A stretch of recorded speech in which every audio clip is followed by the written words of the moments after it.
सो हाँ, good evening बेटा. In a well-packed auditorium, that is Hans Christian Ørsted has shown that how electric current can produce magnetic effect. उन्होंने क्या experiment दिखाया जिसकी वजह से जो पूरा ऑडिटोरियम था वहाँ क्लैपिंग होने लग गई. लेट अस से कि अगर मान लीजिए मैंने एक सेल लगा दिया है और सेल में एक की लगा दी है ना. की में आप कोई रजिस्टर लगा दो, नहीं तो बल्ब लगा दो, कुछ भी लगा दो जिससे कुछ ना कुछ रजिस्टर है, शॉर्ट सर्किट नहीं होना चाहिए, तो कुछ एक लगा दिया, कोई एक रजिस्टर होना चाहिए. ओके, तो ऐसे हमने एक सर्किट बना दिया.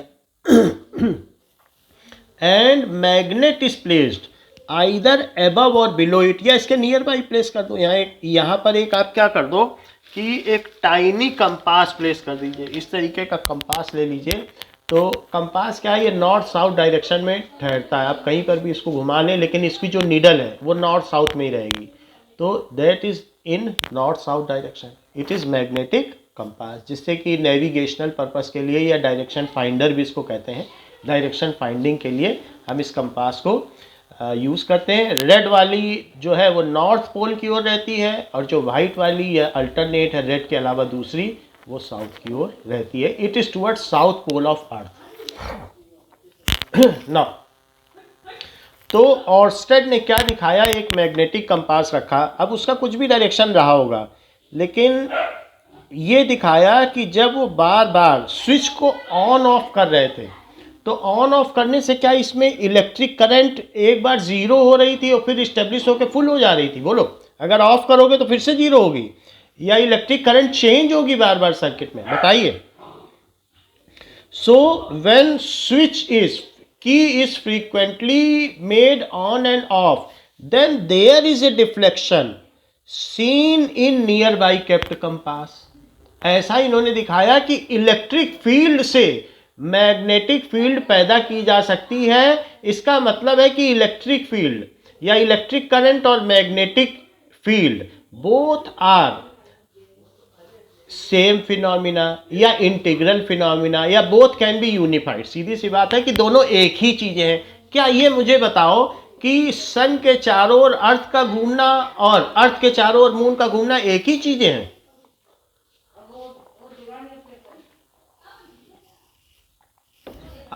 Are both governed by same kind of force. बोलो, और किसी एप्पल का अर्थ की ओर गिरना, is it also governed by same kind of force? तो इन्होंने बता दिया कि मैग्नेटिक इफेक्ट और इलेक्ट्रिक करंट को अलग अलग स्टडी ना किया जाए, बोथ आर सिमिलर थिंग. तो यानी जो हैंस क्रिश्चियन ऑर्स्टेड ने क्या बताया, इन्होंने यूनिफाई कर दिया, दोनों चीज को यूनिफाई कर दिया हैंस क्रिश्चियन ऑर्स्टेड ने.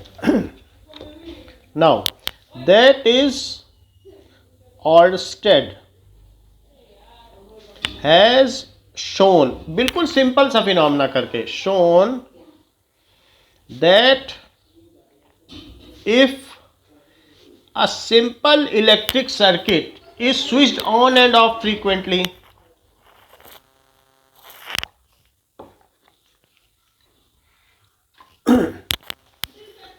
simple electric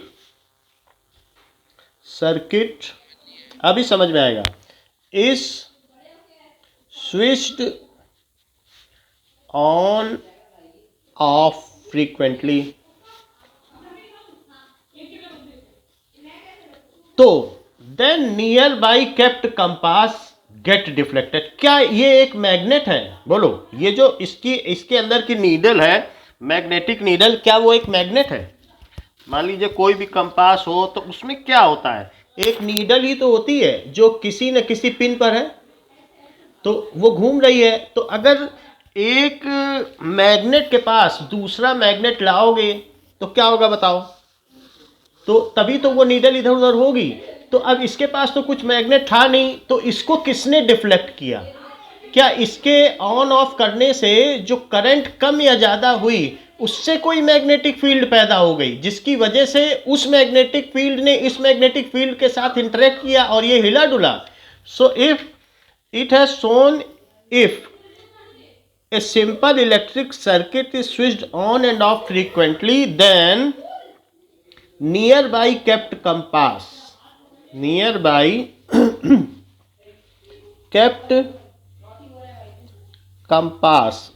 get deflected. अच्छा, इस चीज को हम लोग देखें कि किस तरह किया गया है। नाउ सबसे पहले ये एक्सपेरिमेंट देखो, तब पता चलेगा कि वास्तव में हो क्या रहा है। जस्ट ये देखो, मैं स्विच को ऑन ऑफ कर रहा हूं, फिर से देखो, आप कंपास में देख रहे हो कि कुछ डिफ्लेक्शन हो रहा है क्या? फिर से देखो, बल्ब देखो, बल्ब जला रहा हूं तभी डिफ्लेक्शन हो रहा है। फिर से देखो जरा, पहले सबसे पहले एक सर्किट देखो, डिफ्लेक्टेड बाय 90 डिग्री। अभी एक minute, then the magnetic lifts the key, see what happens. एक मिनट, हाँ, यहाँ से देखो, देखो अभी हमारे पास क्या है कि लाइव बैटरी नहीं, बैटरी कंज्यूम हो चुकी है, तो मैं फोन से दिखा रहा हूँ। यही कंपास है जिसको हमने रखा हुआ है, ठीक है ना। अब इसमें आप कुछ चीजें देखिए कि एक तो हमारा इसमें बैटरी लगा है और बैटरी से हमने सिंपली एक की लगा रखी है। तो की क्या है कि की को हम ऑन ऑफ कर सकते हैं, तो ये की है जिससे हमने ऑन ऑफ किया। की में क्या है, जब इस की को दबाओगे तो क्या कांटेक्ट बन जाएगा? ये देखो, कांटेक्ट बन जाता है क्या? ये देखो, टच हो रहा है कि नहीं मेटल? तो अगर बस सिंपली यहाँ पे दो तार हैं, अब तार को हम अगर जब तक इसको टच नहीं करोगे तब तार का कांटेक्ट खुला रहेगा, और अगर इस पर टच कर दोगे तो इस तार से इस तार में करंट जाएगी कि नहीं जाएगी? इस वायर से पूरी वायर में करंट जाएगी कि नहीं? और ये पूरा सर्किट क्या कंप्लीट हो जाएगा? अच्छा, ये जो मैग्नेटिक कंपास है इसको सिर्फ हमने नीचे रख दिया है, इसका कहीं कनेक्शन थोड़ी ना है, बस तार के नीचे रख दिया है। बोलो बात समझ में आ गई कि नहीं? हमने क्या किया बताओ।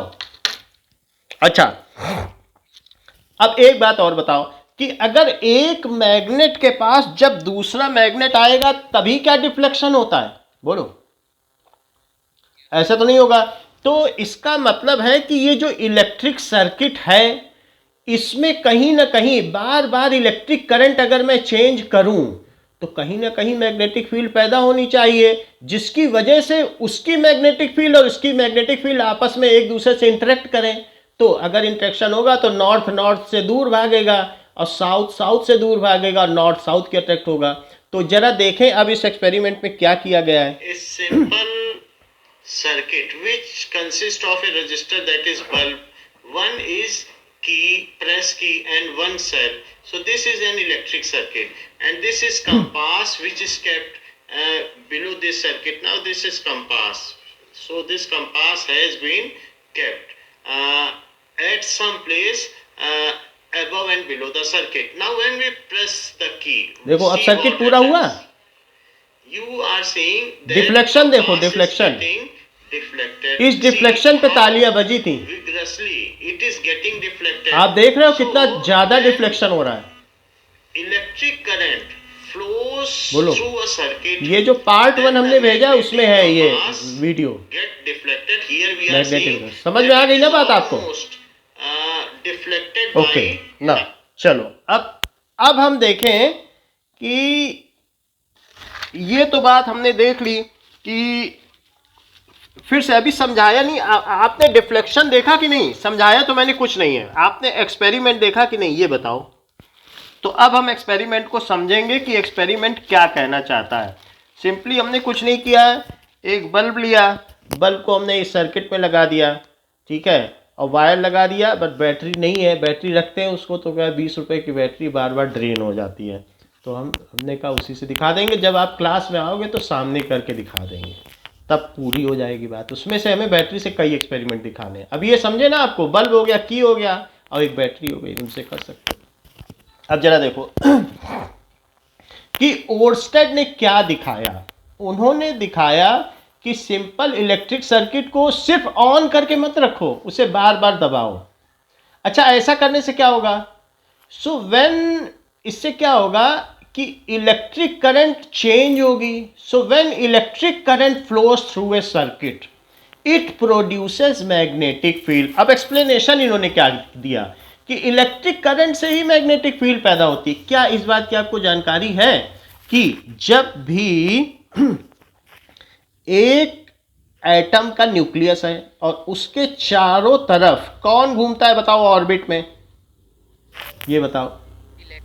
अच्छा, इलेक्ट्रॉन घूमता है। ये एटम अपने आप में ही एक मैग्नेट है। अगर हाइड्रोजन एटम की मैं बात करूं ना, ये मैग्नेट है। अगर ये ऐसे घूम रहा है तो ये मैग्नेट हो गया। कैसे मैग्नेट हो गया? जिधर ये घूम रहा है इलेक्ट्रॉन, ये देखो ऐसे, तो ऐसे थम्स अप कर दो, राइट का थम्स अप, तो उधर की ओर यहां पर ऐसे थम्स अप करोगे। अगर ये प्रोटॉन होता, पॉजिटिव चार्ज घूम रहा होता, तो ऊपर की ओर नॉर्थ हो जाता और नीचे साउथ। बट ये निगेटिव चार्ज है तो इसलिए ऊपर साउथ हो जाएगा। यानी अगर पॉजिटिव चार्ज घूमे, कोई पॉजिटिव चार्ज ऐसे घूम रहा है तो राइट हैंड थंब रूल लगा दो सिंपली। तो बताओ अगर ऐसे होगा तो ऊपर क्या बन जाएगा? नॉर्थ, और नीचे क्या बन जाएगा? साउथ।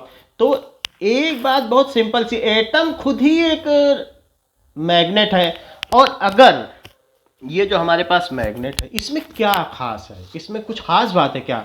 इसमें जितने एटम हैं सब एक ही डायरेक्शन में, उसके सारे इलेक्ट्रॉन घूम रहे हैं। और वरना एक दूसरा मेटल पीस में ले लूं तो उसमें क्या होगा? जो मैग्नेट ना हो, एक ये नॉर्मल मेटल पीस है, इसमें क्या है? इसमें ये लोहा है, तो इसमें कुछ नहीं है। इसमें क्या होगा कि सब इधर उधर घूम रहे हैं। लेकिन अगर मैं इसको किसी स्ट्रांग परमानेंट मैग्नेट के साथ रख दूं तो सारे इलेक्ट्रॉन किधर घूमने लग जाएंगे? क्या एक ही तरफ घूमने लग जाएंगे? और ऐसा होने से क्या होगा बताओ? ये नॉर्थ पोल बन जाएगा और एक क्या बन जाएगा? साउथ पोल।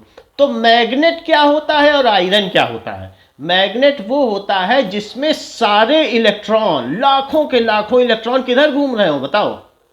एक ही डायरेक्शन में और एक ही रोटेशन में। तो वो चीज क्या बन जाती है बताइए? Then it becomes.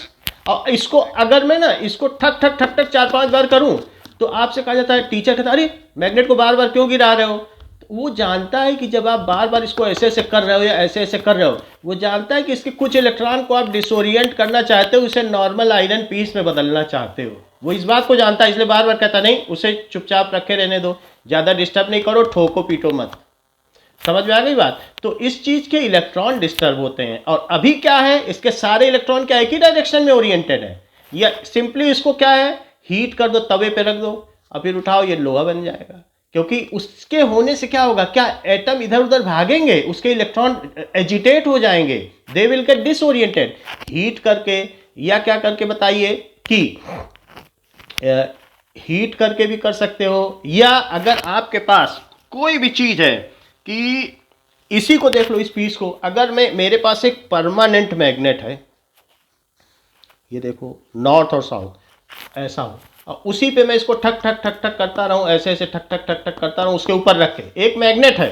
अब मैग्नेट के ऊपर चाइना में सबसे पहले मैग्नेटिज्म आ गया था, तो ये है, और ऐसे ऐसे करता रहूंगा ठक ठक ठक ठक, तो धीरे धीरे ये पीस मैग्नेटिक हो जाएगा। क्योंकि सारे इलेक्ट्रॉन जो होंगे वो क्या हो जाएंगे, ये एक फेरोमैग्नेटिक सब्सटेंस है, it's all electron get oriented. ऐसा आपकी बुक में अगले पेज पे दिखाया गया है कि ये देखो इसमें नहीं दिखाया गया, 11th की बुक में दिखाया गया। चलो कोई बात नहीं। हाँ,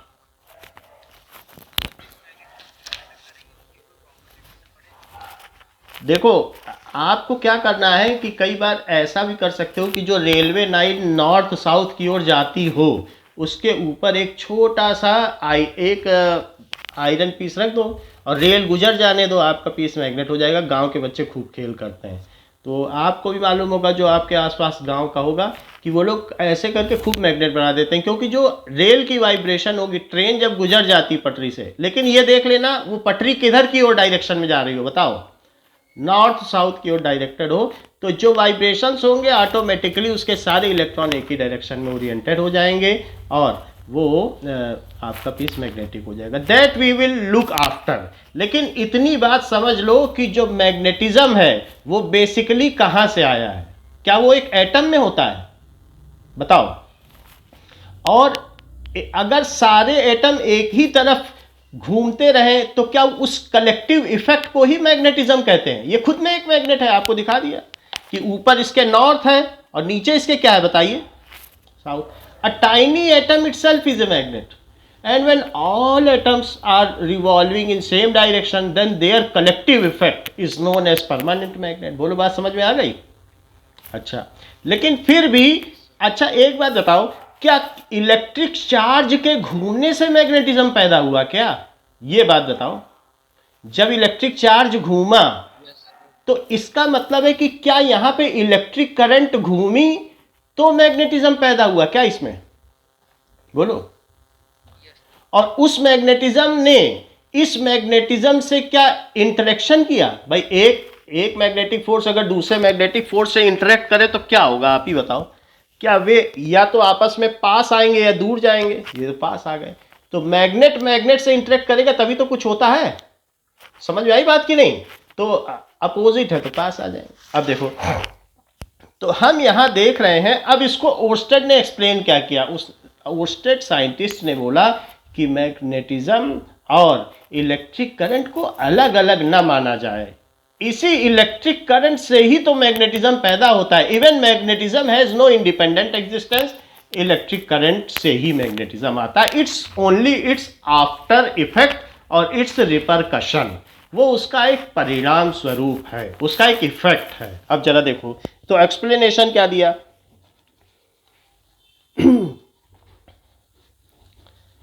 अब इसमें ईयर दिया हो तो दिया नहीं। 1820 में ये काम किया है इन्होंने।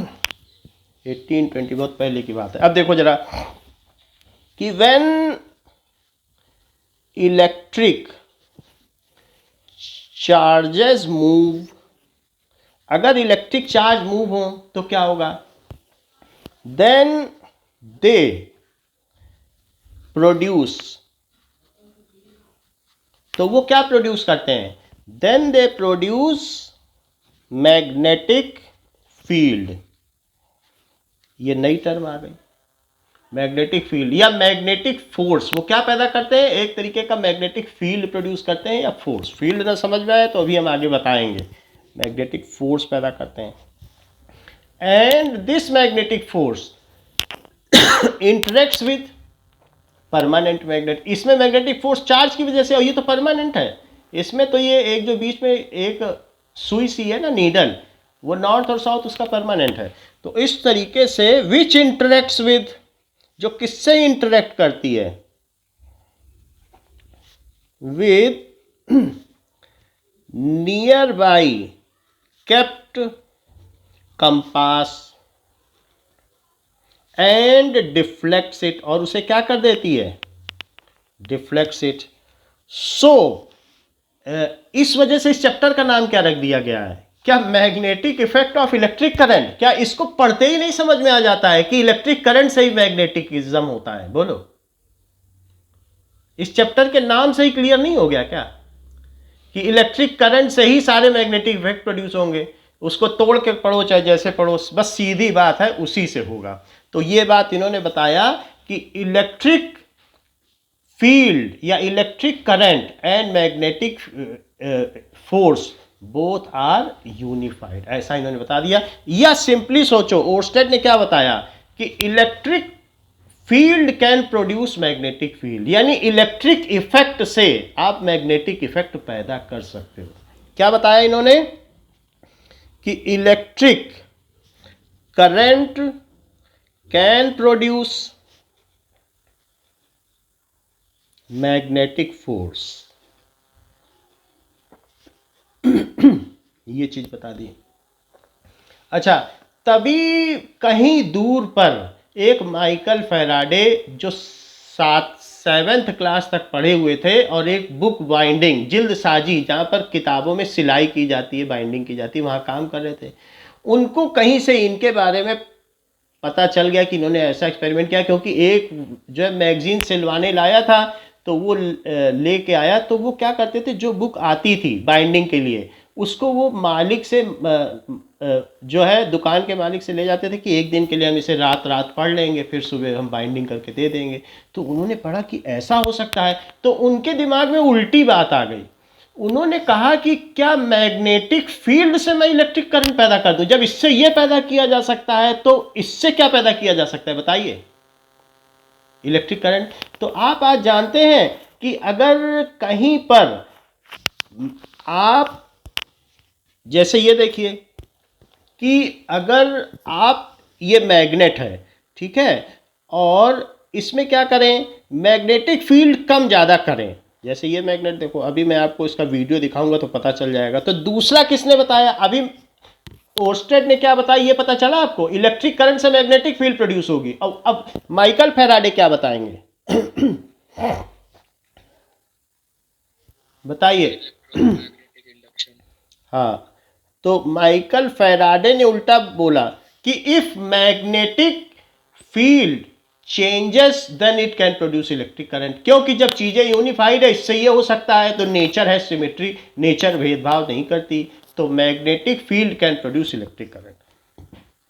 मैग्नेटिक फील्ड जब भी किसी भी सर्कुलर कोई चीज ले लो, और सर्कुलर है, या इसमें बहुत सारे रिंग बना लो, और अल्टीमेटली इसमें एक बल्ब लगा लो, ठीक है, और कुछ न लगाओ, इसमें कोई सेल की जरूरत नहीं है, सेल तो जरूरी नहीं, और नॉर्थ और साउथ है, जब बताओ ये इसके पास लाओगे, दूर जाओगे, तो क्या इस लूप के अंदर मैग्नेटिक फील्ड में चेंज आएगा? तो क्या ये बल्ब जल जाएगा? बिना किसी सेल के जल जाएगा। इन्होंने कहा कि मैग्नेटिक फील्ड अगर चेंज हो जाए इससे एसोसिएटेड, तो magnetic field can produce electric current. तो इस तरीके से दो साइंटिस्ट ने इस चीज को यूनिफाई किया। Late us see this video also before going ahead.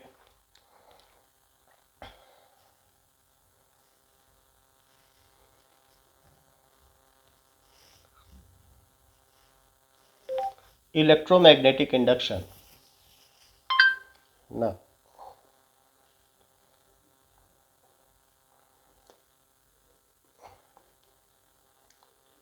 Electromagnetic induction. देखो ये एक एक्सपेरिमेंट दिखाया गया है। जब किसी कॉइल के थ्रू एक अल्टरनेटिंग मैग्नेटिक फ्लक्स लिंक होता है तो वो एक ईएमएफ उस कॉइल पे इंड्यूस करता है, जिसकी वजह से करंट फ्लो होती है।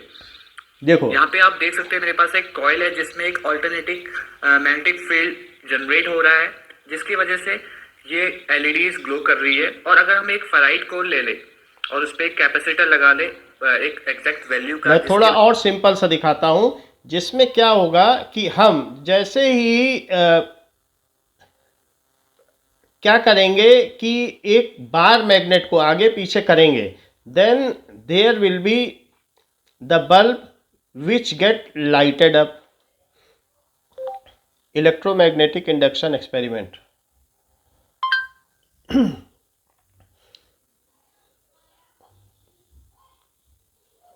ये देखो, शादी के पहले आता है सीजन शादी.com का, आज ही डाउनलोड कीजिए ना। ये देखें, तो इसमें बहुत सारी कॉइल हैं। अब जरा देखो कि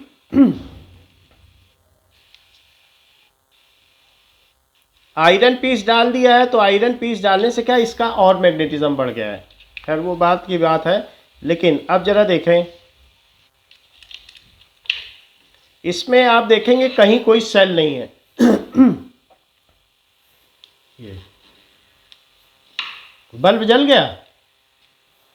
इज इट, आपको नोटिस हो रहा है कि बल्ब जला है कि नहीं? अब डिम हो गया, फिर जल गया,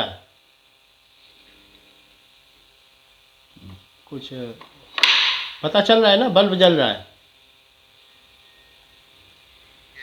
हाँ, तो ये क्या होता है कि इससे अगर एक मैग्नेट को, वास्तव में वो बार मैग्नेट था, तो बार मैग्नेट से हमने इसके फील्ड को चेंज किया, तो क्या ये मैग्नेट से इलेक्ट्रिसिटी पैदा कर रहे हैं? बोलो, उल्टा काम कर रहे हैं कि नहीं? देखो, मैग्नेट को आगे पीछे करके ये इलेक्ट्रिसिटी पैदा कर रहे हैं, और ओर्स्टेड ने क्या किया बताओ? ये तो बल्ब जला रहे हैं मैग्नेट से, और ओस्टेड क्या कर रहे थे, ये बल्ब जल रहा है, देख रहे हैं ना। सो अब हम देखेंगे कि इसी तरीके से इलेक्ट्रिसिटी पैदा हो रही, जहां पर भी डैम बने हुए मैग्नेट से इलेक्ट्रिसिटी पैदा हो रही, that we will see later on. ये इस चैप्टर का लेटर पार्ट है। दो लोगों पर ही ये पूरा चैप्टर टिका हुआ है, एक ओर्स्टेड और दूसरा कौन है, माइकल फैराडे। तो magnetic field can produce electric current, ये किसका कहना था, माइकल फैराडे। अब जरा देखो कि जो चार्ज है, चार्ज दो तरीके का हो सकता है क्या हो सकता है, या रुका हो सकता है, उसे क्या कहेंगे, क्या स्टैटिक चार्ज, रुका हुआ चार्ज एट रेस्ट, या चार्ज मूविंग हो सकता है, बताइए, मूविंग हो सकता है। अगर चार्ज रुका हुआ है उस चैप्टर का नाम क्या कहलाता है, क्या इलेक्ट्रोस्टैटिस्टिक्स। जब 11th में जाओगे तो पहला चैप्टर कौन सा रहेगा आपका, बताइए, इलेक्ट्रोस्टैटिक्स। ये इलेक्ट्रो यानी चार्ज और रुका हुआ, और अगर मूविंग है तब क्या कहेंगे, बताइए इसको, इलेक्ट्रोडायनामिक्स। तो दो अलग अलग चैप्टर हैं, एक इलेक्ट्रोस्टैटिक्स और दूसरा कौन सा है, इलेक्ट्रोडायनामिक्स। अगर मूविंग चार्ज है तो आप जानते हैं कि अगर बैटरी से आप एक सर्किट को जोड़ दें तो क्या चार्ज एक कांस्टेंट स्पीड से चलता रहता है। बैटरी से अगर एक बल्ब जल रहा है तो क्या चार्ज एक स्पीड से चलता रहेगा, यूनिफॉर्म स्पीड से चलता रहेगा, उसमें चेंज नहीं आएंगे। तो मूविंग विद यूनिफॉर्म स्पीड यानी चार्ज चल दिया। देखो चार्ज रुका है, अगर आप ये सोचो कि चार्ज अगर यहाँ प्लस है, ये चार्ज है, तो इसमें क्या चीज हो सकती है, क्या ये दूसरे चार्ज को अट्रैक्ट कर सकता है, इलेक्ट्रॉन को, बोलो, रुका है तो इसमें क्या है, क्या अगर रुका हुआ चार्ज है तो क्या इसके पास इलेक्ट्रिक फील्ड है, वही कोई चीज है। अगर आप कहते हो देखो एप्पल गिरा तो क्यों गिरा, क्या ग्रेविटेशनल फील्ड की वजह से गिरा, ग्रेविटी ने उसे अट्रैक्ट कर लिया इसीलिए गिरा। तो इस निगेटिव चार्ज को इसने अट्रैक्ट कर लिया तो इसके पास क्या चीज है, बताइए, क्या इलेक्ट्रिक फील्ड, बताएं, इलेक्ट्रिक फील्ड। जिधर की ओर फोर्स लगा निगेटिव चार्ज पर वो इसकी फील्ड हो गई। अच्छा अब देखो, अगर यहां कंपास रखा जाए तो रजत बताओ क्या होगा, क्या कंपास डिफ्लेक्ट करेगा कि नहीं करेगा, बोलो नहीं करेगा। क्यों, क्योंकि चार्ज अगर रेस्ट पे हो जाए, मान लो अगर चार्जेस रेस्ट पे हो, मैं स्विच ही ना ऑन करूं अपने उसका लूप का, बल्ब ही ना जलाऊं, तो क्या रखा हुआ कंपास घूमने लगेगा क्या, बोलो। चार्ज रुका, स्विच ऑन करने पे होगा, जब चार्ज चलेगा तभी तो कंपास मूव करेगा, तभी तो मैग्नेटिक फील्ड होगी ना। और कह दो कि चार्ज रुका हुआ है, कोई करंट नहीं है, जीरो करंट है, जब तुम्हारे घर में बिजली चली जाती है तो जो वायर में चार्जेस जाए वहीं रुक जाते हैं, फिर चलते नहीं हैं। और चल दिए तो उसको इलेक्ट्रिक करंट कहते हैं। पानी अगर चल दिया नदी में तो क्या उसे वाटर करंट कहते हैं। करंट का मतलब ही है चलना, और रुका है तो स्टैटिस्टिक्स, यानी वो रुका है। स्टैटिस्टिक्स का मतलब ही क्या है, रुका हुआ है। तो अगर चार्ज रुका है तो वो लोग कंपास में डिफ्लेक्शन होगा कि नहीं होगा, बताइए। तो इस तरीके से रुके हुए चार्ज से इलेक्ट्रिक फील्ड तो पैदा हो सकती है, बट मैग्नेटिक फील्ड नहीं पैदा हो सकती। It can not produce magnetic field. So electric field produced, लेकिन क्या नहीं पैदा होता है, बताइए, बट नो मैग्नेटिक फील्ड, इसका कोई मैग्नेटिक इफेक्ट नहीं है। और दूसरी ओर अगर चार्ज यूनिफॉर्म स्पीड से चल रहा हो तो इससे इलेक्ट्रिक फील्ड पैदा होगी, और साथ में क्या होगी, एंड मैग्नेटिक फील्ड होगी। लेकिन जो ये चीजें पैदा होंगी ये वेरी नहीं करेंगी, ये बिल्कुल कांस्टेंट रहेंगी। अगर मान लीजिए चार्ज चल रहा है और मैं उसको दबा के रखूं स्विच को, तो हमारी कंपास में बस डिफ्लेक्शन हो जाएगा, वहीं रुका रहेगा, जब मैं छोड़ूंगा तब वापस जाएगा। तो इसने मैग्नेटिक फील्ड पैदा कर दी और उससे हमारी कंपास डिफ्लेक्ट हो गई। डिफ्लेक्ट होने के बाद वो वहां रुक जाएगी, जब मैं छोड़ता हूं तब फिर वो कहीं जाती है। बात समझ में आई कि नहीं। तो मैग्नेटिक फील्ड पैदा की, उस मैग्नेटिक फील्ड से नॉर्थ और साउथ पोल में इंटरेक्शन हुआ और वो यहाँ आकर रुक गए। बोलो बात समझ में आई? तो अगर फिर से समझो, अगर चार्ज सिर्फ एक बैटरी लगा दो और बैटरी से कह दो बल्ब से कि अब ये चलता रहे, ये है, कुछ ना करो, और यहाँ पर ये, अच्छा ऐसा करने से ये बल्ब ग्लो कर गया, जो नॉर्थ साउथ पोल ऐसा था, अब वो यहाँ रखने के बाद इसके मैग्नेटिक फील्ड, क्यों? क्योंकि चार्ज चल रहा है, तो इसका मैग्नेटिक फील्ड इससे इंटरेक्ट करेगा, और अब ये देखो टर्न कर गया, इसके रिस्पेक्ट में देखो क्या टर्न नहीं कर गया, और बस यही रुक गया। तो इससे मैग्नेटिक फील्ड पैदा हुई, उसने इंटरेक्ट किया, और अब इसमें ज़्यादा चेंज नहीं हो रहा, कुछ चेंज नहीं हो रहा, इसके मैग्नेटिक फील्ड से इंटरेक्ट करने से जो इसके पोल्स हैं उसमें एक रोटेशन हो गया। तो एक मैंने क्या कहा बताओ, यूनिफॉर्म स्पीड से चले तो उसको कहते हैं कि दोनों चीज पैदा करेगा। हम इसी चीज को इस चैप्टर में पढ़ने वाले हैं। और एक दूसरी चीज क्या है, चार्ज अगर एक्सीलरेट करे, चार्ज अगर एक्सीलरेट करेगा, एक्सीलरेट का मतलब है जैसे प्लस चार्ज है ऊपर नीचे, इसको कहते हैं एक्सीलरेशन, अपनी डायरेक्शन चेंज करे, इसको क्या कहेंगे, एक्सीलरेशन। ऐसा करने से जो आसपास रखा हुआ कोई निगेटिव या पॉजिटिव चार्ज है उनमें भी चेंजेस आएंगे। अभी ये इधर की ओर अट्रैक्ट हो रहा है, लेकिन चार्ज ऊपर जाएगा तो क्या ऊपर नहीं अट्रैक्ट होगा, और नीचे जाएगा तो नीचे नहीं अट्रैक्ट होगा। तो बोलो इसकी इलेक्ट्रिक फील्ड वेरी नहीं कर रही है, ये कभी उधर जाता है, कभी इधर जाता है, कभी इधर जाता है।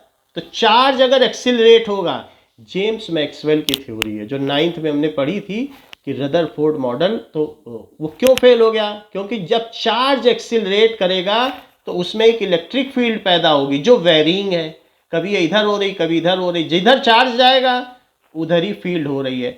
और चूंकि वेरिंग इलेक्ट्रिक फील्ड है तो क्या वेरिंग मैग्नेटिक फील्ड भी होगी। इलेक्ट्रिक फील्ड अगर वेरी कर गई तो उससे क्या बदलेगा, जब मैं बार बार ऑन ऑफ कर रहा हूं तो क्या मैं अपनी इलेक्ट्रिक फील्ड को वेरी कर रहा हूं, बोलो, तभी तो मैग्नेटिक फील्ड भी बदल रही बार बार।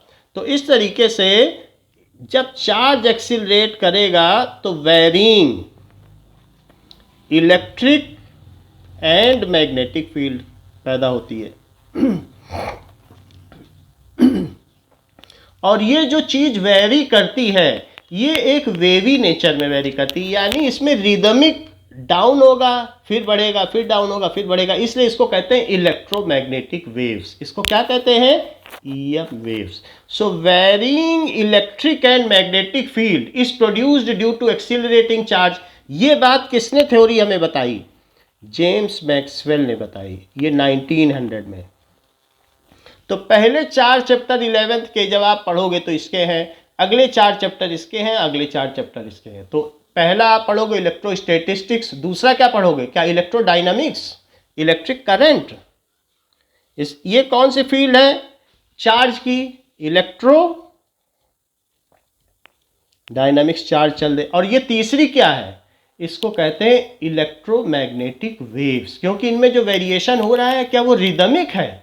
सो इट इज कॉल्ड, इसलिए इसे क्या कहेंगे बताइए, इलेक्ट्रोमैग्नेटिक वेव्स। अब तीसरी चीज देखें कि जेम्स मैक्सवेल ने क्या बता दिया हमको। So James Maxwell has told when charge accelerates, charge accelerate, it produces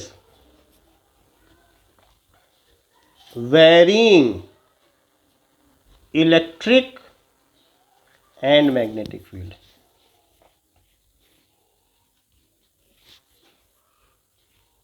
ठीक है, these ये वेरी कर रही हैं।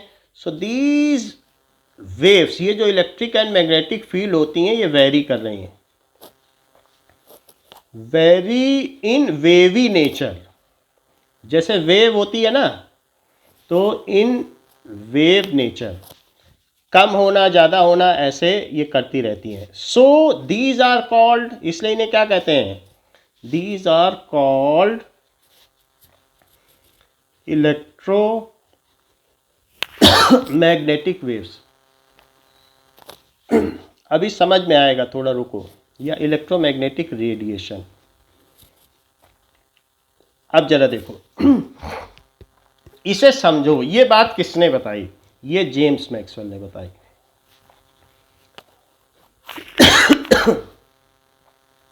तो क्या बात बताई, ये जो सन है, सन एक प्लाज्मा स्टेट है। अच्छा, प्लाज्मा का क्या मतलब है, हमें मालूम है 5 स्टेट होती है, solid, liquid, gas, plasma state और बोस-आइंस्टीन कंडेंसेट। 5 स्टेट हमने 9th में पढ़ी थी जब हमने फर्स्ट चैप्टर पढ़ा था। तो वही 5 स्टेट है जिसमें से 4th स्टेट हमने क्या पढ़ी थी, that is plasma state. Okay, so this is the plasma state जो कि हमने 9th में पढ़ी थी। और 5वीं कौन सी पढ़ी थी, बोस-आइंस्टीन कंडेंसेट। हम 4th की बात कर रहे हैं क्योंकि हमें मैक्सवेल की थ्योरी पढ़नी है। सेकंड चैप्टर में भी रदरफोर्ड के मॉडल में मैक्सवेल का नाम आया और इस चैप्टर में फिर से आ गया।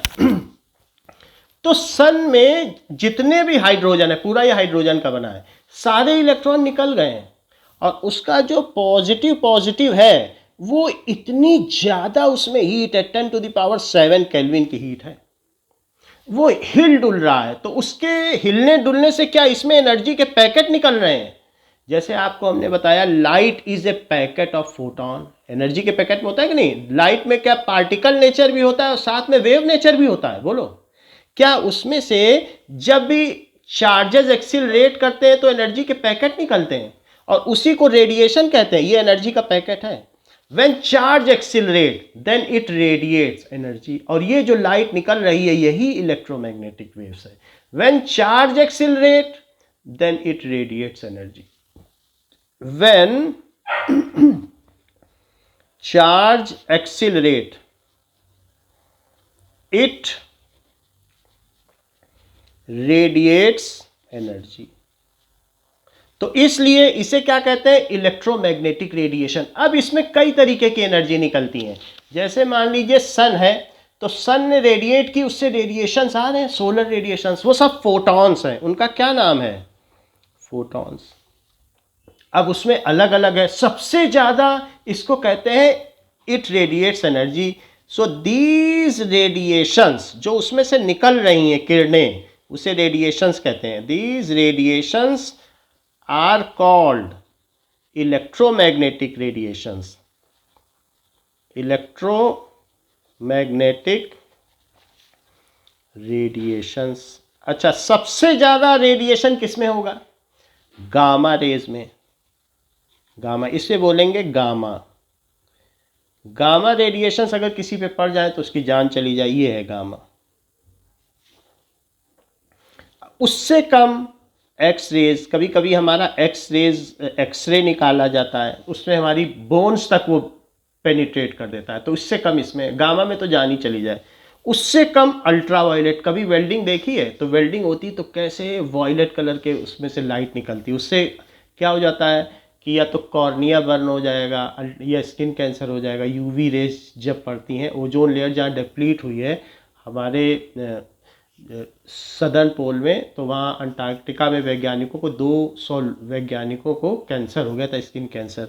तो इससे कम एनर्जी किस में होती है, अल्ट्रा वायलेट रेज, जो वायलेट से अल्टीरियर हो, ज़्यादा एनर्जी रखती हो। और फिर उससे कम किस में होती है, विजिबल। और उससे कम किस में होती है बताओ, इंफ्रारेड रेज। और उससे कम किस में होती है, दैट इज माइक्रोवेव, जो हमारे ओवन में। और उससे कम किस में होती है, रेडियो वेव्स।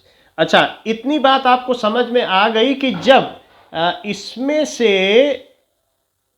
एक्सिलरेशन होता है तो क्या निकलता है बताइए, varying electric and magnetic field. अच्छा, कैसे हम ये कैसे माने कि ये varying electric and magnetic field है।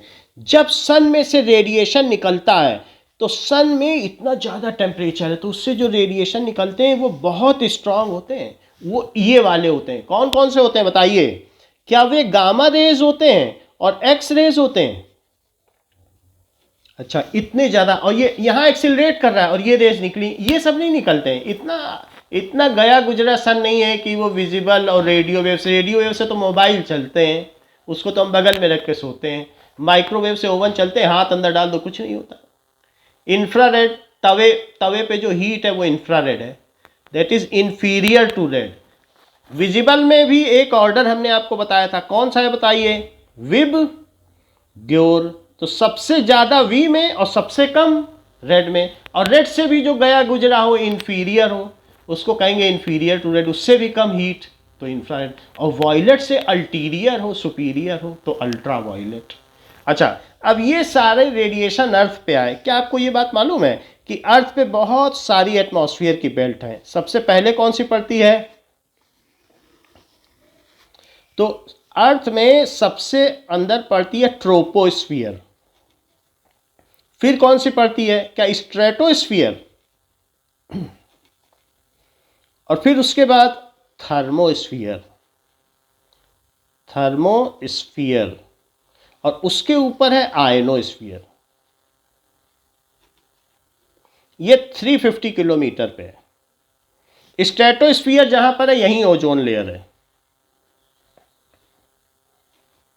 और फिर सबसे बाहर एक्सोस्फियर है, वो थोड़ा बहुत डिप्लीटेड है, वहाँ बहुत ज़्यादा कुछ नहीं है, बस एक्सोस्फियर है।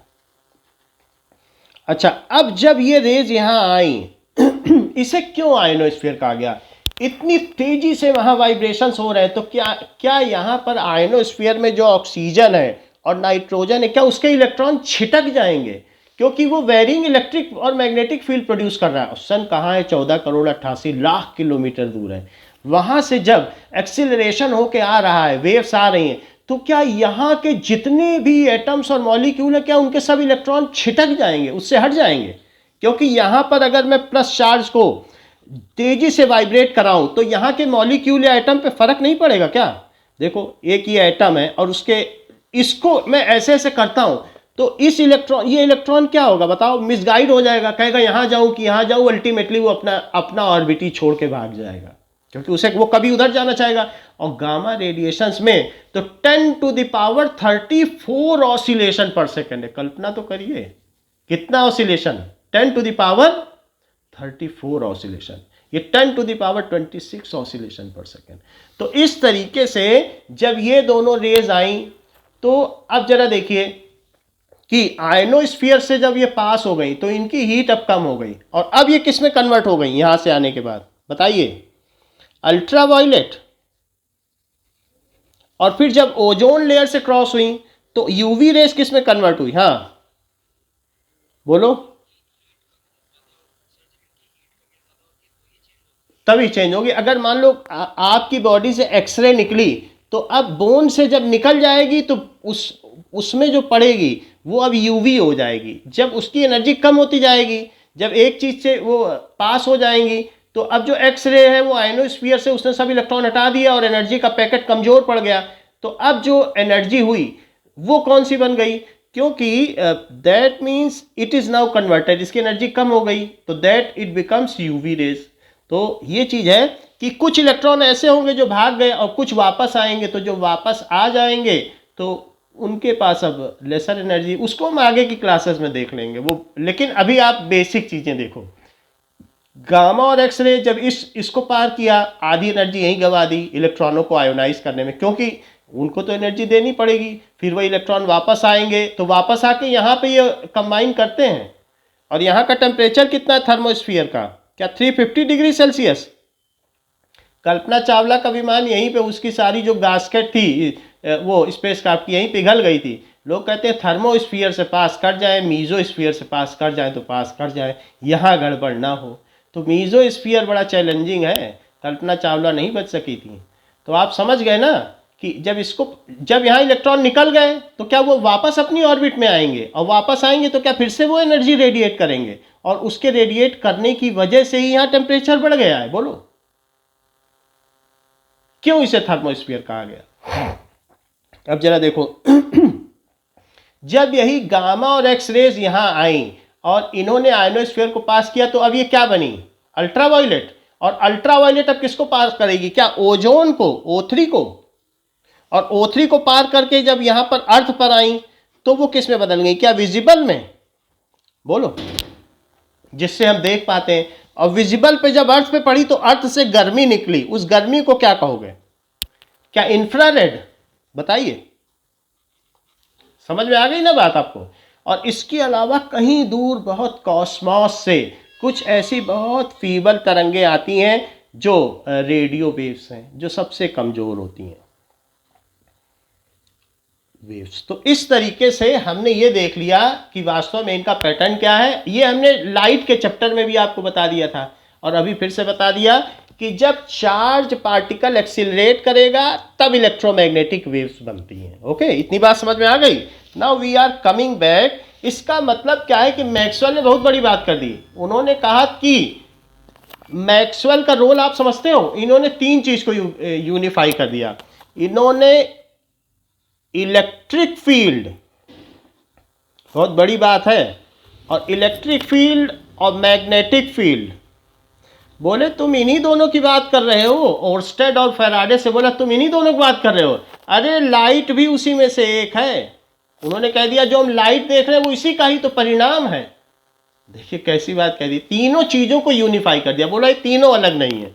These all are similar, do not study them separately. ये बहुत बड़ा योगदान है जेम्स मैक्सवेल का। 1900 में इन्होंने ये काम हम लोगों के लिए कर दिया।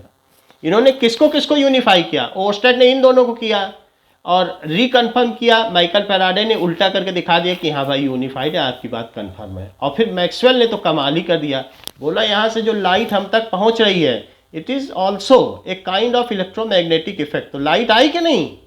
ये सब लाइट का ही तो फॉर्म है, अल्ट्रावायलेट रेज। फिर उसके बाद जब वो ओजोन से निकली तो विजिबल बन गई। तो इसलिए इसका यूनिफिकेशन इन्होंने किया। चीज़ों को सिंप्लीफाई करते हैं फिजिक्स में। Though the phenomena which are looking complex but they are fundamentally very simpler. इसी चीज़ को तो फिजिक्स कहते हैं। अब जरा हम आगे देखें तो ओर्स्टेड का एक्सपेरिमेंट अगर आपसे पूछा जाए तो सिंपल सी बात है, when electric current is changed then it produces magnetic field. ठीक है, या ये कह सकते हो कि जो मूविंग करंट है, electric current always produces magnetic field. इस चीज को ओर्स्टेड ने करके दिखा दिया। तो ओर्स्टेड ने ये करके दिखा दिया कि इलेक्ट्रिक करंट चलेगी तो मैग्नेटिक फील्ड होगी। ठीक है, और अगर वो स्विच ऑन करके रखते तो लोग कहते हैं कंपास तो पहले से ही मुड़ा हुआ है। उन्होंने कहा नहीं, मुड़ा नहीं था, देखो जब मैं हटा रहा हूँ ये नेचुरल डायरेक्शन में आ रहा है, नॉर्थ उधर है, अब मैं प्रेस कर रहा हूँ तो इधर आ जा रहा है। उन्होंने कहा देखो अब इसकी डायरेक्शन चेंज हुई, छोड़ने पे ही अपनी नेचुरल डायरेक्शन में है, नॉर्थ पे। तो बार बार वो दबा के ये दिखाना चाहते थे कि ये मुड़ जाता है, अदरवाइज वो रखते तो भी मैग्नेटिक इफेक्ट था और वो मुड़ के इधर आ जाता। तो सिर्फ उन्होंने लोगों को दिखाने के लिए दिखाया कि डिफ्लेक्शन प्रोड्यूस हो रहा है। बोलो बात समझ में आ गई? So electric current producers magnetic field. अभी तक हमने ये बात समझी, समझ में आई बात कि नहीं? ओर्स्टेड ने हमें क्या बताया कि electric current produces magnetic field. अच्छा, ये मैग्नेटिक फील्ड हो गई। अब जरा देखें, आपने अभी तक ये एक नई सी चीज आपको लग रही है, फील्ड वर्ड क्यों लगा दिया? आपके मन में यही तो बात है ना, फील्ड क्यों कर रहे हैं? मैग्नेटिक फोर्स लिख देते, फील्ड प्रोड्यूस कर रहे हैं। जरा देखो कि कभी भी जब आपसे कोई चीज पूछी जाए, जैसे अर्थ है और एक ऑब्जेक्ट है, इसे छोड़ दो, तो ये क्या इसके सेंटर की ओर आएगा? आपके हाथ से ग्लास गिर जाए तो वो नीचे नहीं गिरता, वो अर्थ के सेंटर की तरफ गिरता। ये बात हमेशा समझिए। आप सोच लो, कुछ लोग कहते हैं तो गिर गया, नीचे नहीं गिरा, उससे अगर लाइन हो के जाए तो वो सेंटर की ओर तक जो लाइन जाती वो उसकी तरफ गिरा है। यहाँ से छोड़ा जाए तो वो भी अर्थ के सेंटर की ओर जाएगा, यहाँ से छोड़ा जाए तो वो भी अर्थ के सेंटर की ओर जाएगा, यहाँ से छोड़ा जाए तो वो भी अर्थ के सेंटर की ओर, और यहाँ से छोड़ा जाए। तो इस तरीके से अगर ऑब्जेक्ट दूसरा मास छोड़ा जाए, इस चीज़ को कहेंगे, ये जो मैंने एरो बना दिए इसको कहेंगे ग्रेविटेशनल फील्ड। यानी अर्थ इस पर जो फोर्स लगा रही है, अगर जो भी फोर्स लगा रही है यूनिट मास पर, ये सारा मास कितने का होना चाहिए बताओ? जब फील्ड की बात करो तो इस चीज़ को 1 kg रखो। 1 kg पर जो फोर्स लगता हो ग्रेविटी की वजह से और उसकी जो डायरेक्शन होती हो उसको क्या कहते हैं? So the direction of force produced by gravity is known as gravitational field. हम पहले मैग्नेटिक फील्ड जानने से पहले दो चीज जान लें, ग्रेविटेशनल फील्ड क्या है और इलेक्ट्रिक फील्ड क्या है, दो चीज जान लें। तो पहला हमने क्या बताया, direction of force experienced by unit mass, ठीक है, बाई अर्थ, अर्थ की वजह से, उसे क्या कहेंगे, इज कॉल्ड ग्रेविटेशनल फील्ड। अच्छा, ये जो ग्रेविटेशनल फील्ड है, मान लो ये अर्थ है, तो यहाँ वाली चीज यहाँ आ गई, ऊपर है तो यहाँ आ गई, इधर है तो यहाँ आ गई, सब तरफ से आ रही है, सब तरफ से, जैसे पिन, चल ये अर्थ समझ लो।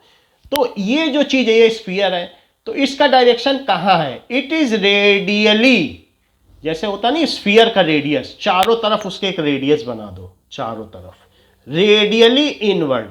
तो इसका डायरेक्शन क्या है बताओ ग्रेविटेशनल फील्ड का, इट इज रेडियली इनवर्ड। समझ गए कि चारों तरफ से अंदर अंदर की ओर पिन आती हो, किसी गेंद में पिन डाल दो। So its direction is, gravitational field का क्या डायरेक्शन है, जिधर ग्रेविटी फोर्स लगा है वही ग्रेविटेशनल फील्ड का डायरेक्शन है। इट्स डायरेक्शन इज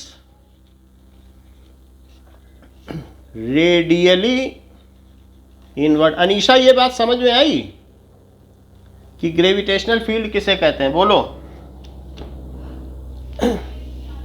तुम्हारा बार बार डिस्कनेक्ट ही हो जाता है, बोलो इतनी बात समझ में आई। Srijan, is it clear what is gravitational field?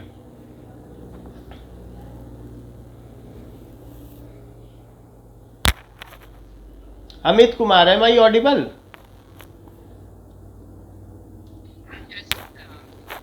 चलो इतनी बात हो गई। अब हम पता करें कि ये तो बात हो गई ग्रेविटेशनल फील्ड। अब आओ इलेक्ट्रिक फील्ड पे। मैग्नेटिक फील्ड से पहले आओ इलेक्ट्रिक फील्ड पर।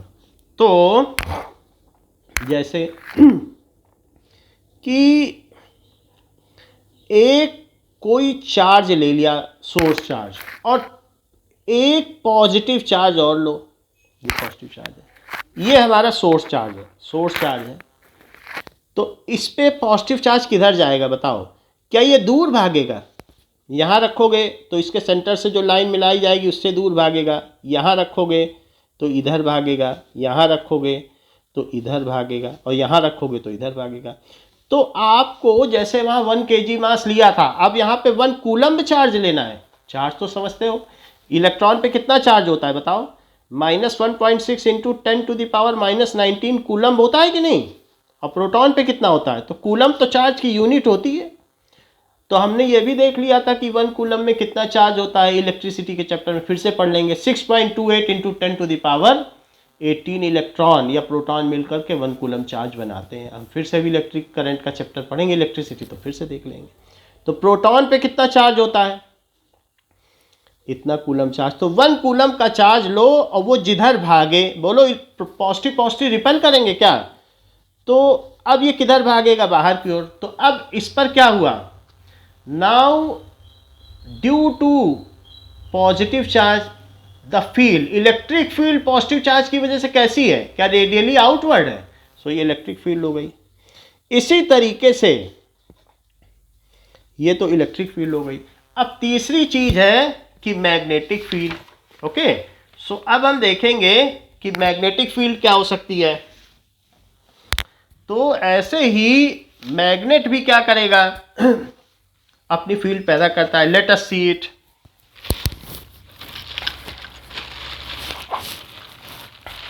जैसे कि ये देखिए कि हमने इसमें क्या है, आयरन फाइलिंग्स डाल दी, थोड़ा आयरन के टुकड़े डाल दिए, ये थोड़े से, और इसको फैला दिया और थोड़े से डाल दिए ऐसे। तो ये आयरन के छोटे छोटे पार्टिकल हैं, जिसको कि अगर आप किसी नेल की दुकान में देखोगे तो उसका जो डस्ट है ना, उसके बक्सों में, वो नेल बेचता है सालों से, और उसमें झाड़ोगे तो आयरन के पार्टिकल निकलेंगे कि नहीं? ऐसे उसके ले आओ। तो ये आयरन की फाइलिंग्स हैं, ऐसे हमने इसमें डाल दी। देखो इसमें क्या लिखा है, आयरन फाइलिंग्स। अब आयरन फाइलिंग हमने डाल दी है और इसमें हम मैग्नेट रखें। तो ये कोई मैग्नेटिक नहीं है, क्योंकि ये तो आयरन है, लेकिन ये एक मैग्नेट, तो मैंने मैग्नेट रख दिया। तो और इसको ठक ठक करो, तो क्या इसके चारों तरफ कोई फील्ड क्रिएट हो रही है? बताओ, अगर नहीं हो रही तो मैं इसको और थोड़ा सा ठीक कर देता हूँ, तो अभी अच्छा पैटर्न बन जाएगा। अब देखो थोड़ा थोड़ा हिलाओ इसको, कुछ क्रिएट हो रहा है, आपको दिख रहा है चारों तरफ। तो ये क्या कर रहा है, आयरन पार्टिकल को क्या कर रहा है, ये अलाइन कर रहा है क्या, बताइए, अलाइन कर रहा है। तो इससे क्या पता चला कि the same is called magnetic field, जैसे कि बुक में भी देख सकते हैं, आपको ऐसा ही दिख रहा है कि नहीं।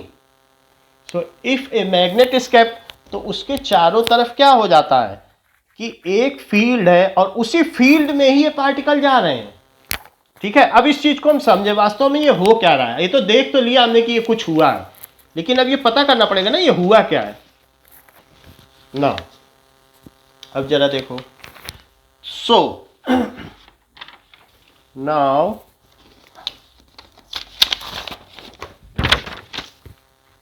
चलिए, सो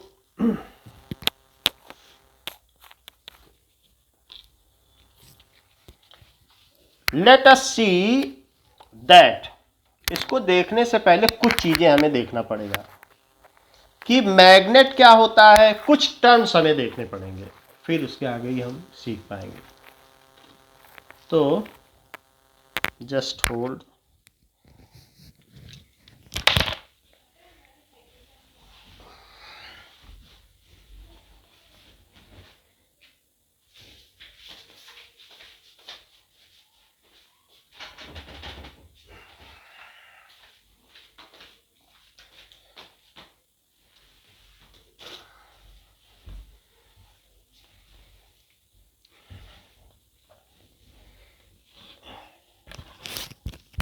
now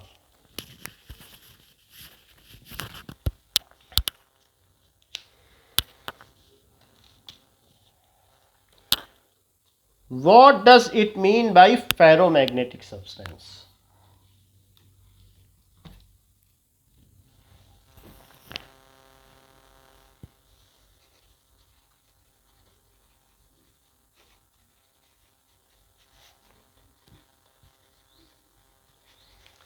the substance which get attracted towards magnet, जैसे हमारे केस में substance which get attracted towards magnet, iron filings हो गई अट्रैक्ट,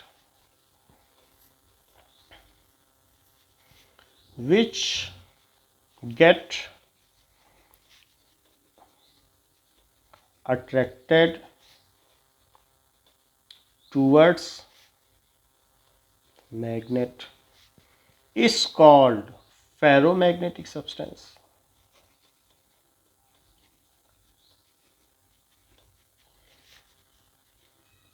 तो वो कौन कौन से सब्सटेंस हैं जो मैग्नेट की ओर अट्रैक्ट हो जाते हैं? क्या आयरन अट्रैक्ट हो जाएगा, निकिल हो जाएगा, ठीक है, निकिल भी हो जाएगा, कोबाल्ट हो जाएगा, गडोलिनियम हो जाएगा, ये भी एलिमेंट है। सर मरकरी होगा? मरकरी नहीं होगा, क्रोमियम हो जाएगा। इतने 5 ये मेटल हैं, ये फेरोमैग्नेटिक सब्सटेंस कहे जाते हैं।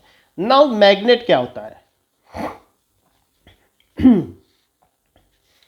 The material which attracts ferromagnetic substance, जो लोहे को अट्रैक्ट कर ले या किसी चीज को, तो उसे क्या कहेंगे, फेरोमैग्नेटिक सब्सटेंस। नाउ जैसे ये देखो, इस मैग्नेट ने इसको अट्रैक्ट कर लिया, तो ये क्या कहला रहा है, दैट इज फेरोमैग्नेटिक सब्सटेंस, ठीक है कि नहीं। सो द मैग्नेट क्या है, द मटेरियल विच अट्रैक्ट्स, जो अट्रैक्ट कर ले, ठीक है, ferromagnetic substance is called magnet.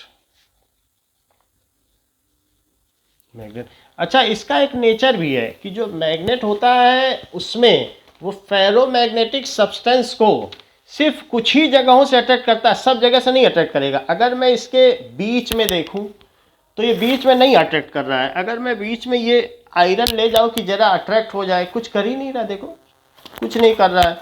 तो यहाँ पे मैं लगा रहा हूँ, कुछ नहीं हो रहा, और यहाँ लगा दूँ तो कॉल लटक जाए, ये देखो अब लटक भी सकता है, तो यहाँ पे अट्रैक्ट हो जा रहा है। और बीच में यानी इट हैज सर्टेन फील्ड, तो नॉर्थ एंड साउथ पोल पर ही अट्रैक्ट करेगा, और कहीं रखो तो कुछ हो रहा है क्या, बीच में कहीं कुछ हो रहा है, ये तो गिर जा रहा है। तो इस तरीके से ये देखो, ये बीच में नहीं हो रहा है, और किनारे ही जा जाके हो रहा है, अपने आप ही हो जा रहा है किनारे, समझ में आई। और यहाँ भी देख लो, ये भी तो आयरन ही है, तो इसने आयरन को कहाँ टच किया, और बीच में पूरा साफ है, और ये छुटाने से भी नहीं छूट रहा, इसके लिए साफ करो तो कितना मुश्किल लग रहा है, साफ ही नहीं हो रहा है, और बीच में डालो तो भी कुछ नहीं हो रहा है। समझ में आ गई ना बात। सो इस तरीके से पहली बात क्या हमने देखी, यहाँ कितना अट्रैक्ट कर ले रहा है। सो आप देख सकते हैं कि कितना अट्रैक्ट कर ले रहा है। So it is attracting at its poles. तो इसमें दो पोल हैं, कौन कौन से पोल हैं, एक नॉर्थ पोल है और दूसरा साउथ पोल है ना। अब देखिए ना, जैसे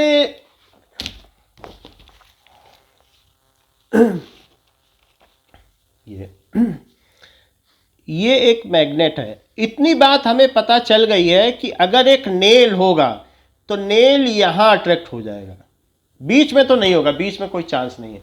तो हाँ सर, हम किसी भी चीज के अंदर मैग्नेटिक मतलब सर मैग्नेट कैसे मतलब बनता है, कोई भी चीज के अंदर अगर उसके कैरेक्टरिस्टिक डालने हो तो वो हम बता देते हैं। तो वही चीज़ अब हम बताने जा रहे हैं ना। सो प्रांजल आप पूछ रहे हैं ना, कौन पूछ रहा है, हाँ। तो ये मैग्नेट है और ये क्या है बताइए, फेरो मैग्नेटिक सब्सटेंस, ठीक है। सो फेरो मैग्नेटिक सब्सटेंस है और ये मैग्नेट है। So anything which attracts iron, निकल, कोबाल्ट, गडोलिनियम, क्रोमियम, तो वो फेरोमैग्नेटिक सब्सटेंस और ये मैग्नेट है। जो मैग्नेटिक सब्सटेंस है वो चाहे एलॉय का भी बन सकता है, बहुत सारे इन सभी को मिक्स करके भी बना लेते हैं, और कभी कभी तो बहुत स्ट्रॉन्ग मैग्नेट भी होते हैं, जैसे नियोडाइमियम का मैग्नेट इतना स्ट्रॉन्ग है कि वो तो बहुत तेज़ी से अट्रैक्ट कर लेता है। Let us see magnet of neodymium, सबसे स्ट्रांग उसी को मानते हैं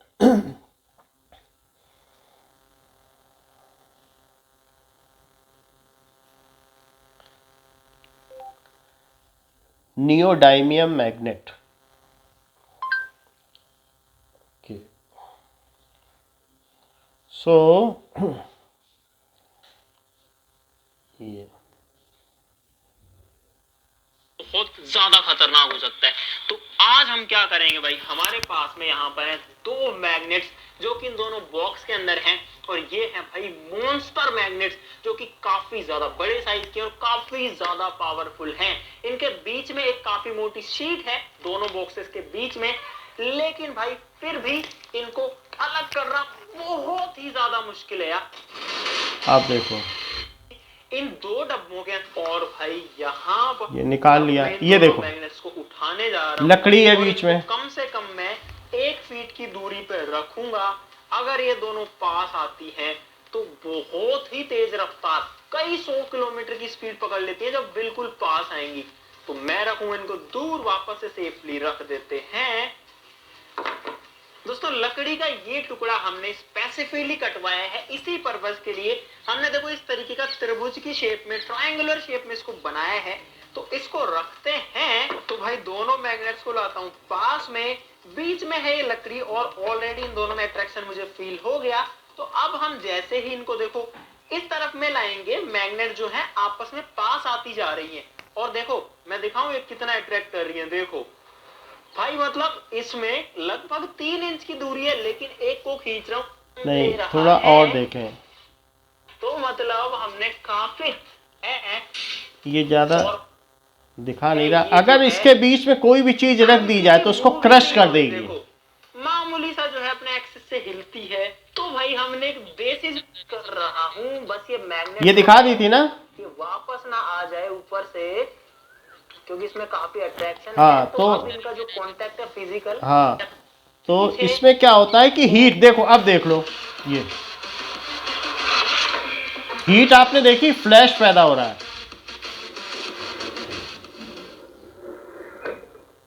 इस तरीके से। So such a kind of attraction is there, सबसे ज्यादा स्ट्रांग ये होता तो है। भाई आप लोग देख सकते हो कि कितना ज्यादा ओके पावर है। ना, मैग्नेट हम लोगों ने देख लिया कि मैग्नेट क्या होता है, कि जो अट्रैक्ट्स फेरोमैग्नेटिक सब्सटेंस।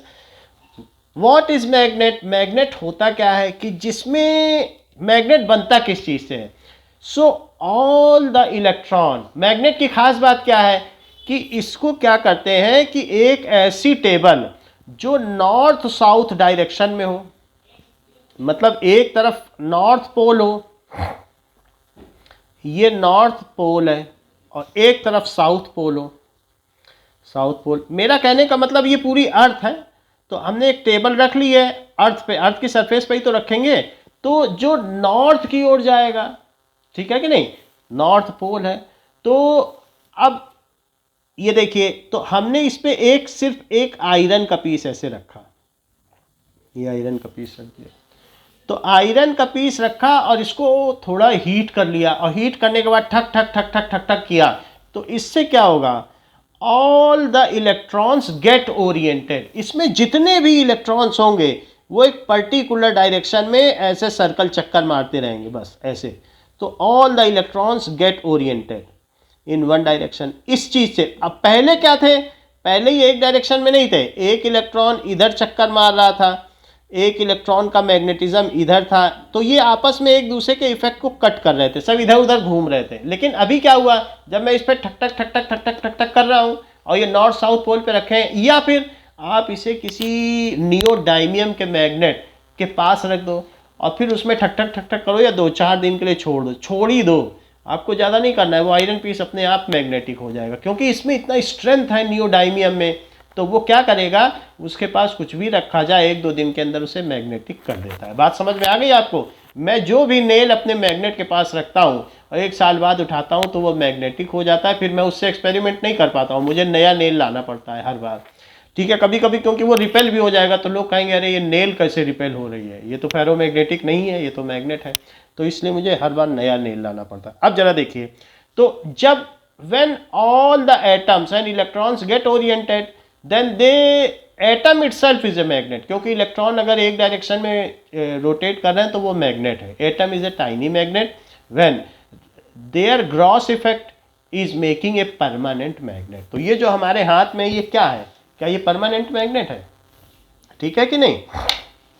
अब जरा देखो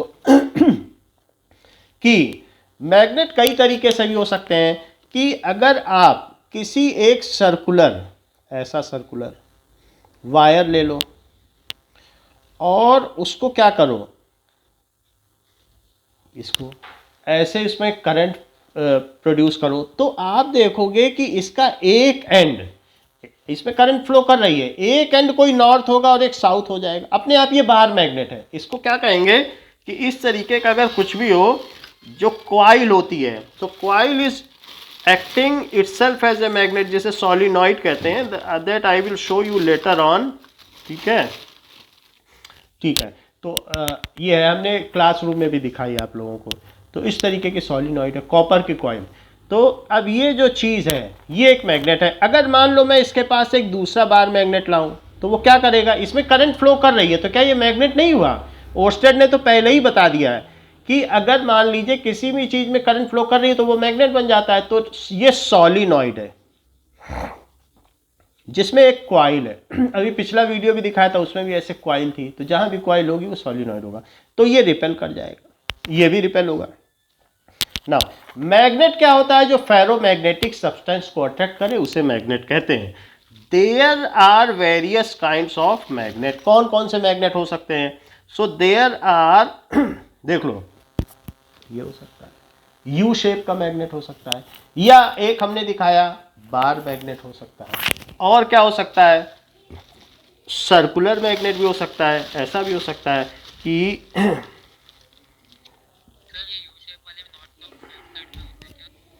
यू शेप में अभी हम इसकी आपको वो दिखा देते हैं कि किस तरीके का होगा जो फील्ड है, तो फील्ड स्टडी कर लेते हैं। एक ये सर्कुलर मैग्नेट हो सकता है, ये भी हो सकता है, ठीक है, इनमें भी रिपल्शन हो सकता है। So there are various kinds of magnet, okay.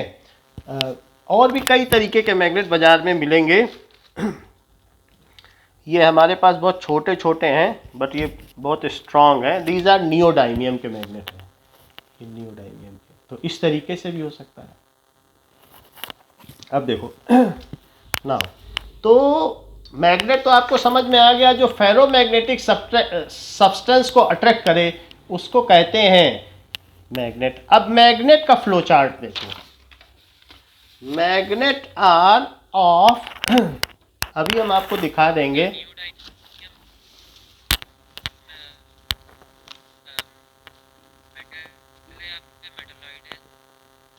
Neodymium element है, मेटल है, जैसे गैडोलीनियम मेटल है वैसे नियोडाइमियम है। तो मैग्नेट दो तरीके के हैं। कौन कौन से दो तरीके के हैं? एक तो परमानेंट मैग्नेट जिसमें इलेक्ट्रिसिटी नहीं पैदा करनी पड़ती, अपने आप ये मैग्नेट है। तो ये एक मैग्नेट है। अगर इसके पास कोई हम दूसरा सर्कुलर या रिंग मैग्नेट लाएंगे तो या तो ये अट्रैक्ट होगा या रिपेल होगा। अभी तो रिपेल हो रहा है ये, लेकिन ऐसे अट्रैक्ट भी हो सकता है, पलट के अट्रैक्ट हो गया तो ये रिंग मैग्नेट है। तो इस तरीके से मैग्नेट दो तरीके के हैं। एक होता है परमानेंट मैग्नेट। परमानेंट मैग्नेट जैसे मैंने कहा कि ना, उसको नॉर्थ साउथ में रख के या नियोडाइमियम के पास थोड़ी दिन के लिए छोड़ दीजिए कि तुम इसकी संगत करो, तुम भी मैग्नेट बन जाओगे। तो एक होता है परमानेंट मैग्नेट और दूसरा होता है इलेक्ट्रोमैग्नेट। जब इलेक्ट्रिसिटी उसमें आप प्रोड्यूस करोगे तभी वो मैग्नेटिक का काम करेगा। बताओ उसे क्या कहेंगे? Electromagnet. If electric field is produced in solenoid, तो सॉलिनॉइड में अगर इलेक्ट्रिक फील्ड प्रोड्यूस कर दी जाए तो अब देखिए वो भी एक मैग्नेट का काम करेगा। That we have to C.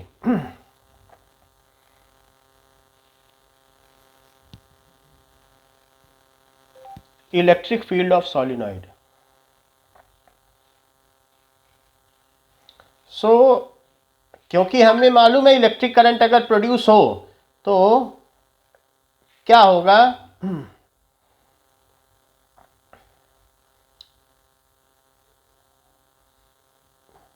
Just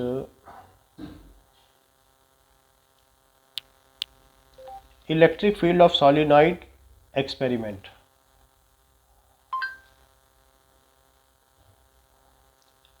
अब देखिए कि जैसे मैंने आपको बार मैग्नेट का दिखाया था वैसे ही आप इसमें भी देखो। current carrying solenoid acts as a bar magnet. Okay, so here this is a solenoid and the ends of the solenoid are connected to the two terminals of the battery. इस पे हमने इलेक्ट्रिसिटी प्रोड्यूस कर दी। ये कुछ नहीं है, ये coil है, इसमें हमने बहुत सारे कॉपर को लपेट दिया, एक कॉपर को लपेट दिया है बस, और बाकी ये वायर है, वायर जा रहा है, चेक करो, ये वायर है और ये भी वायर है और वहाँ जा रहा है। अब जरा इसको हम आगे देखें, थोड़ा आगे पता चलेगा जब इस अब देखिए, अभी नहीं, ये आयरन पार्टिकल डाल दिए। अब देखो इसको ठक ठक ठक ठक किया जा रहा है, तो क्या इसमें वही चीज होगी जो अभी उसमें हुई थी?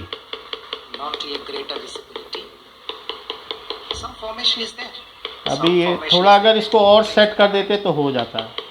आयरन पार्टिकल इनके कम है, थोड़ा सा और डाल दिया और थोड़ा, तो इस तरीके से हम ये देख रहे हैं कि it is acting as a bar magnet. Okay, तो वही चीज आ रही है कि नहीं जैसे उसमें हुई थी?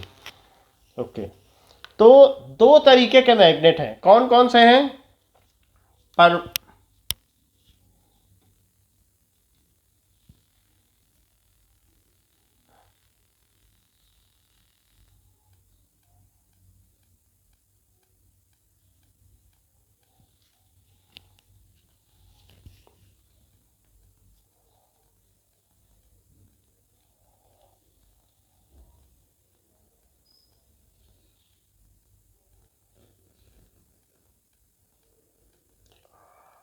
is being inserted, you can see all the iron filings being attracted towards.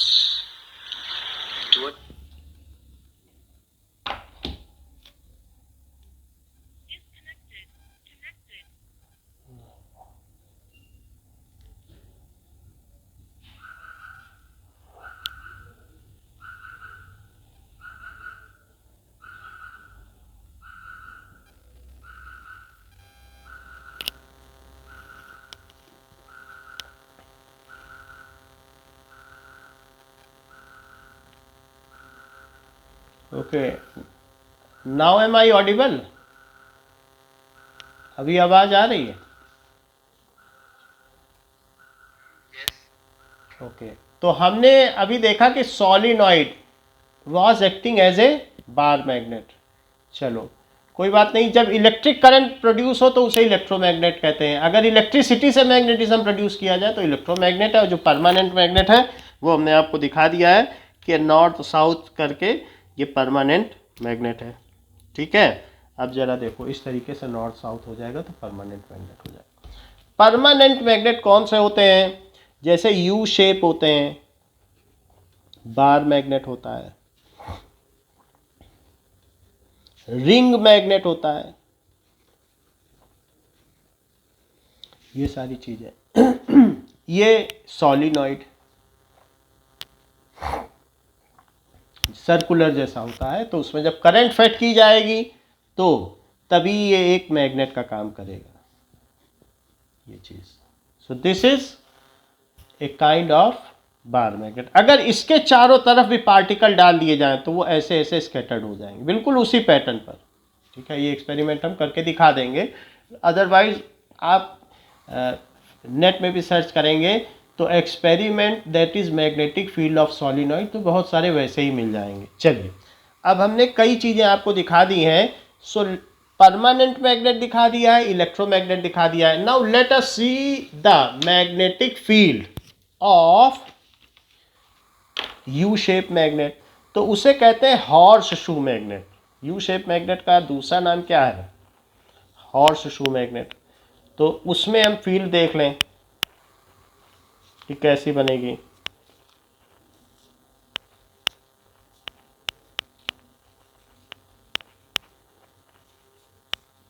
ना, इसी को हम फिर से थोड़ा स्कैटर कर लें।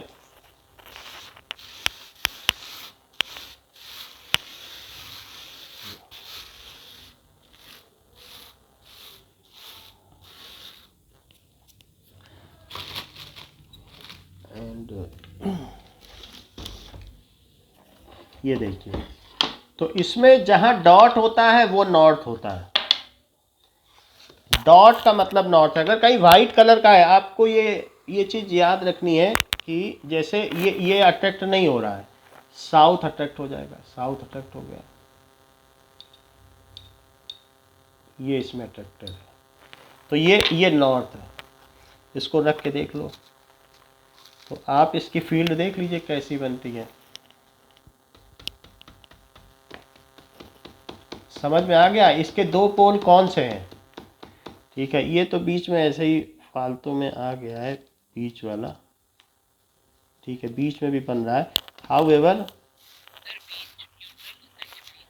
बीच में सिर्फ ये एंड्स पे अटैक कर रहा है और यहाँ से इधर पर अटैक कर रहा है, फिर यहाँ से ऐसे चल रही है फील्ड। ठीक है, सो दिस इज नॉट। अब इसमें आप ये रख के देख सकते हो ना फेरोमैग्नेटिक सब्सटेंस कि ये कहाँ कहाँ अटैक करता है, वहाँ वहाँ इसकी फील्ड है। तो अब जैसे ये है, अटैक कर ले रहा है, उठा भी ले रहा है, तो यहाँ फील्ड है। और फिर जहाँ नहीं अटैक करे यहाँ पे कुछ नहीं कर रहा है, तो आपको उससे पता चल जाएगा कि कहाँ नहीं अटैक कर रहा है। ठीक है, सो स्ट्रॉन्गेस्ट तो पोल होते हैं, पोल को उठा ले रहा है कि नहीं। तो इस तरीके से हमने देखा कि यू मैग्नेट के केस में किस तरीके की फील्ड होगी। ये समझ में आ गई बात आपको? बोलो। Yes sir. अच्छा, अब आपसे कहा जाएगा कि ये तो बात हो गई कि मैग्नेट कैसा होता है। मैग्नेट वो होता है जिसमें सारे electron, when all electrons of an atoms और मॉलिक्यूल आर ओरिएंटेड और सर्कुलेटिंग इन सेम डायरेक्शन। ठीक है। इलेक्ट्रॉन की इसलिए बात कर रहा हूँ क्योंकि इलेक्ट्रॉन चार्ज होता है, तो चार्ज के सर्कुलेट करने से ही मैग्नेट बनता है, उसी का ग्रॉस इफेक्ट है।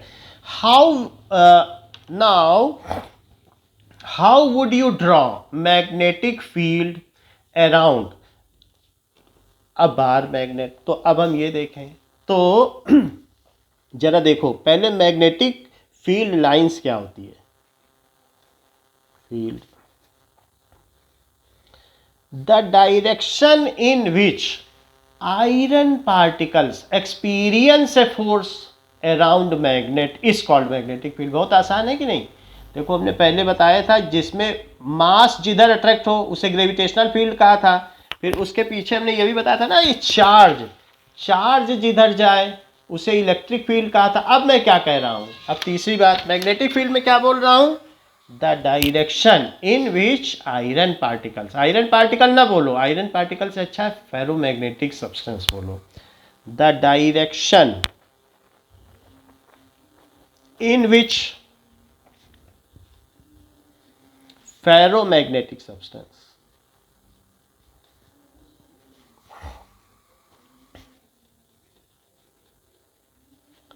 attract a force around a magnet, magnet कुछ भी हो सकता है, या तो आप इलेक्ट्रिसिटी से बना लो, ऐसे कॉइल में करंट पास करो, वो बार मैग्नेट है। आपके पास नहीं है तो एक पेन के चारों तरफ तार लपेट लो और एक बैटरी ले लो और बैटरी से चला लो, बस आपके पास मैग्नेट हो जाएगा। आपको बाजार जाने की ज़रूरत नहीं है, एक बस कॉपर का वायर लो या कुछ भी लो, ठीक है। और अगली क्लास में दिखा दूंगा, दूसरे रूम में रखा है, ठीक है। बस इसी पे आप बस घुमा दीजिए और एक बैटरी से कनेक्ट कर दीजिए, बन जाएगा आपका मैग्नेट।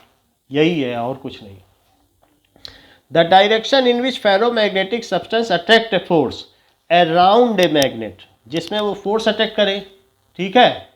हाँ बताइए प्रांजल, एनीथिंग? ब्लर हो रहा है तो मैं ऊपर नीचे कर दे रहा हूँ। अब देख लो, the direction in which magnetic substance attract a force around a magnet is called magnetic field.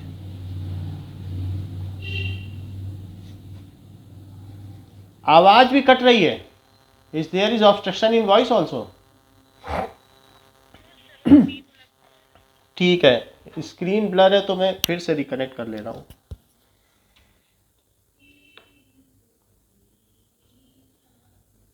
एक मिनट,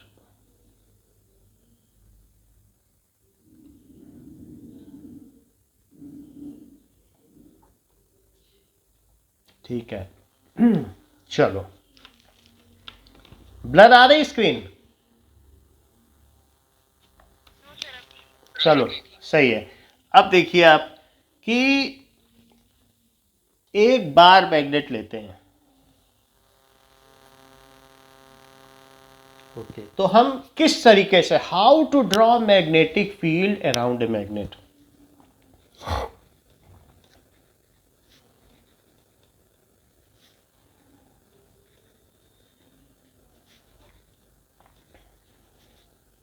फॉर बार मैग्नेट, तो बार मैग्नेट के लिए सबसे पहले एक बार मैग्नेट रख दो, और बार मैग्नेट रखने के बाद इसकी आउटलाइन बना लो।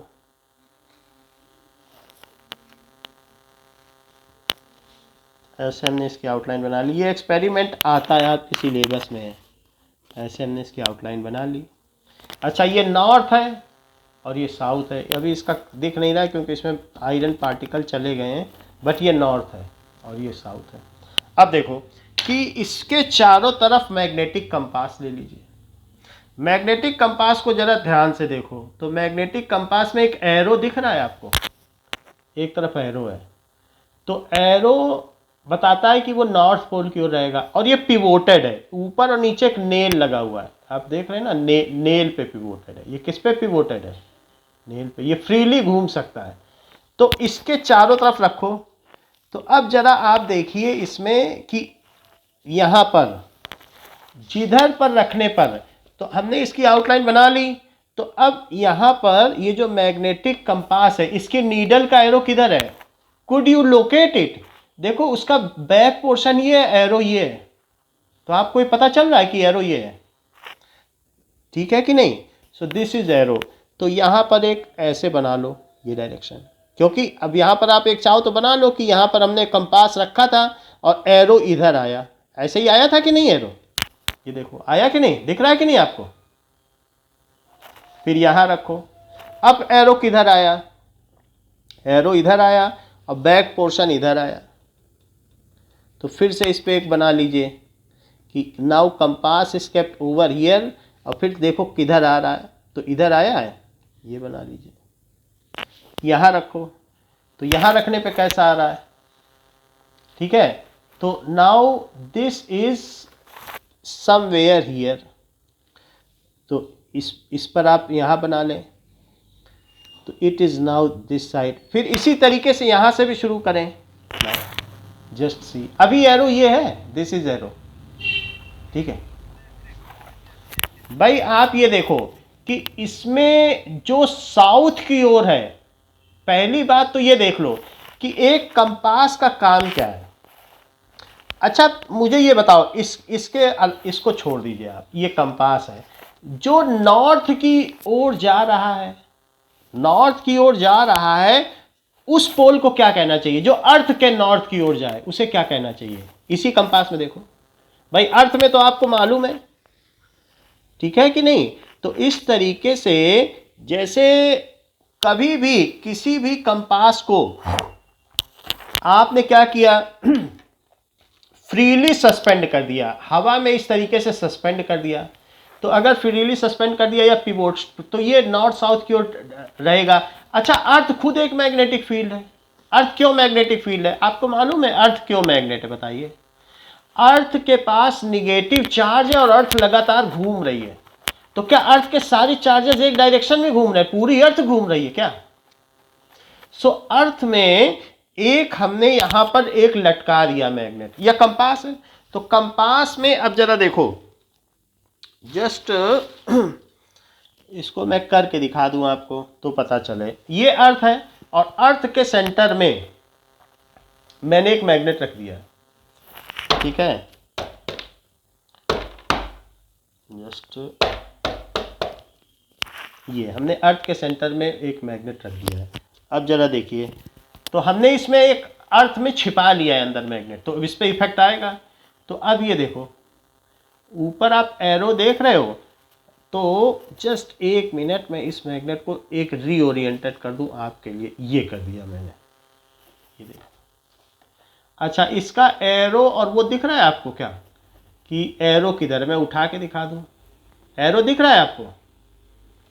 तो ऊपर नॉर्थ होता है कि नहीं, फिर से देखो इसको मैग्नेट को, ये तो नॉर्थ कहाँ होता है बताइए, ऊपर की ओर, इज इट सो। तो जो भी जहां एरो दिखा है वही नॉर्थ है कि नहीं बोलो, तो ये नॉर्थ है। अब जरा देखिए, अगर मैं हाथ हटा दूं, तो हाथ हटाया, इसके अंदर जो मैग्नेट था, तो ये देखिए कि ये चीज है। तो ये जो कंपास है, इसका ये एंड बताइए साउथ पोल है कि नॉर्थ पोल, ये बता दो मुझे, ये वाला एंड ये क्या है, क्योंकि अर्थ में नॉर्थ नहीं है, यही चीज आपको बस समझनी है कि ये नॉर्थ पोल नहीं है, ये नॉर्थ नहीं है, ये मैग्नेट का नॉर्थ नहीं है, दिस इज साउथ पोल। मतलब आप इस तरीके से समझिए कि जो नॉर्थ की ओर जाए, तो नॉर्थ की ओर क्यों जा रहा है, अगर साउथ होगा तभी तो नॉर्थ पे जाएगा।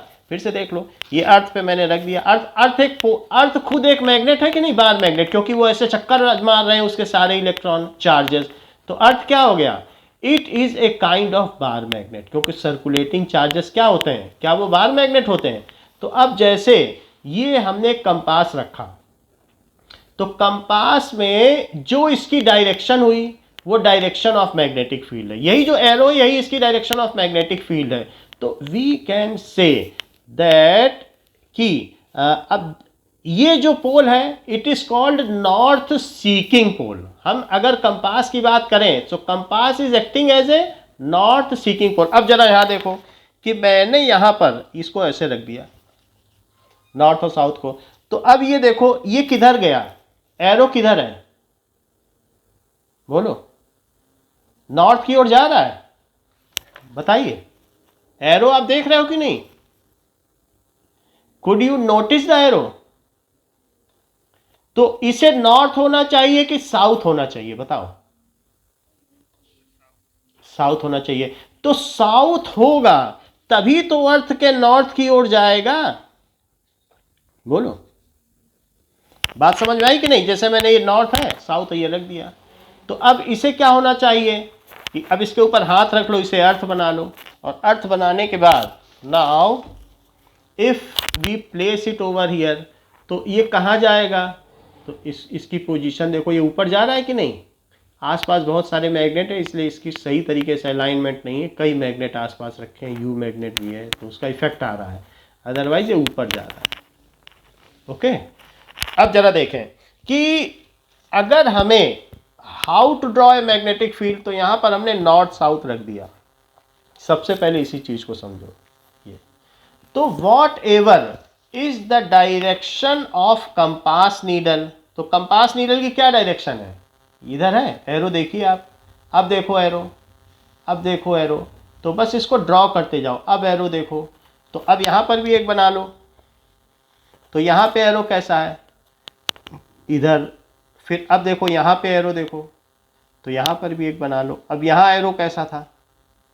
ऐसा था, तो यहाँ भी एरो बना लो। यहाँ पे लाइए, यहाँ एरो कैसा है? ठीक है। So what ever is the direction of magnetic needle of compass is the direction of magnetic field, ये चीज़ है। सो इस तरीके से ये हम बना सकते हैं। तो ये आपकी बुक में भी दिया हुआ है, how to draw the magnetic field, जैसे ये देखो। सो हाउ टू ड्रॉ, तो आपको क्या करना है? With the help of compass needle. अब नीचे आइए, तो नीचे देखो, नीचे भी आप देख रहे हैं एरो किधर जा रहा है, तो ऐसे बनाइए। फिर और देखिए, और आगे बढ़ जाइए, अब किधर जा रहा है, तो ऐसे बना दीजिए। फिर और आगे बढ़ जाइए, now where the arrow is going, तो इस तरीके से। So magnetic needle is experiencing a force, तो मैग्नेटिक नीडल जहाँ पर, या मैग्नेटिक कंपास जहाँ पर एक फोर्स, जो फोर्स एक्सपीरियंस कर रहा हो, we can draw magnetic field lines around it. हाँ,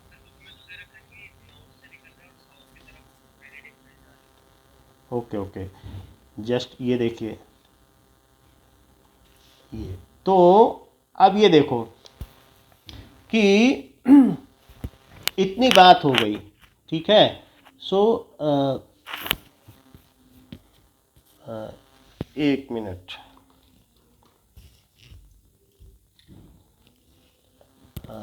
जस्ट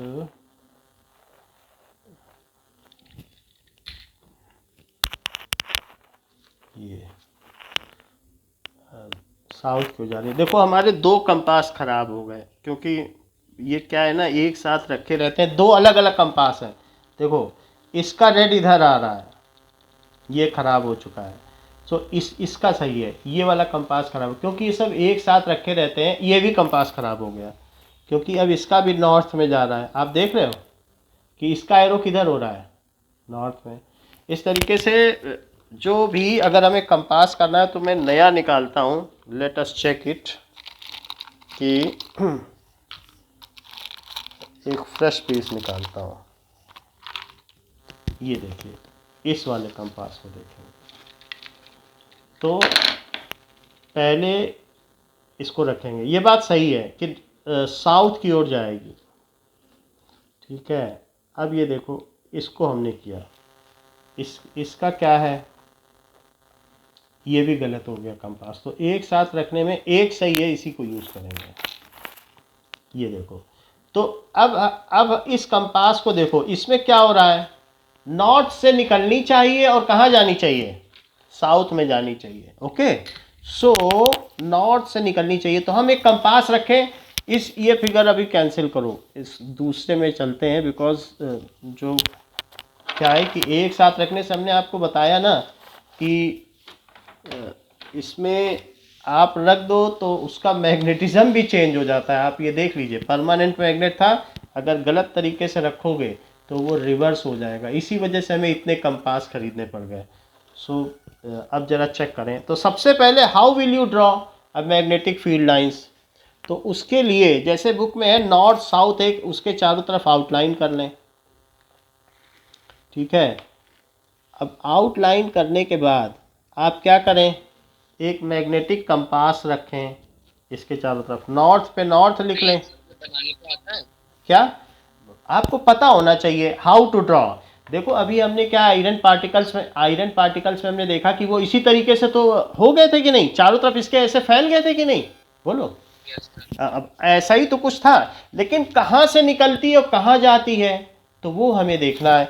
सो अब जरा देखें कि एक हमने यहाँ पर कंपास लिया, तो मान लीजिए ये मैग्नेट हमने रख दिया, तो अब ये फील्ड यहाँ पर अगर रख रहे हैं तो बताओ उसका एरो किधर है, जिधर रेड है उधर की ओर एरो है, तो यहाँ से ये फील्ड निकली ये, फिर और आगे बढ़ाओ तो अब ये क्या है, तो it is now in this direction, फिर और आगे बढ़ाइए तो ये धीरे धीरे आप देखोगे कि यहाँ रख लें तो ये बाहर निकल जाएगी, फिर धीरे धीरे और अंदर जाओ तो अल्टीमेटली क्या होगी, ये अब इधर आ रही है, फिर और इधर आइए तो अब इधर क्या हो रहा है, then it is coming like this, और फिर और पास आ जाइए तो फिर it is coming like this. तो ये कहाँ से निकली, तो देखो जो हमारे कंपास की डायरेक्शन है जिधर ये इंडिकेट कर रहा है नॉर्थ, तो वही फील्ड है।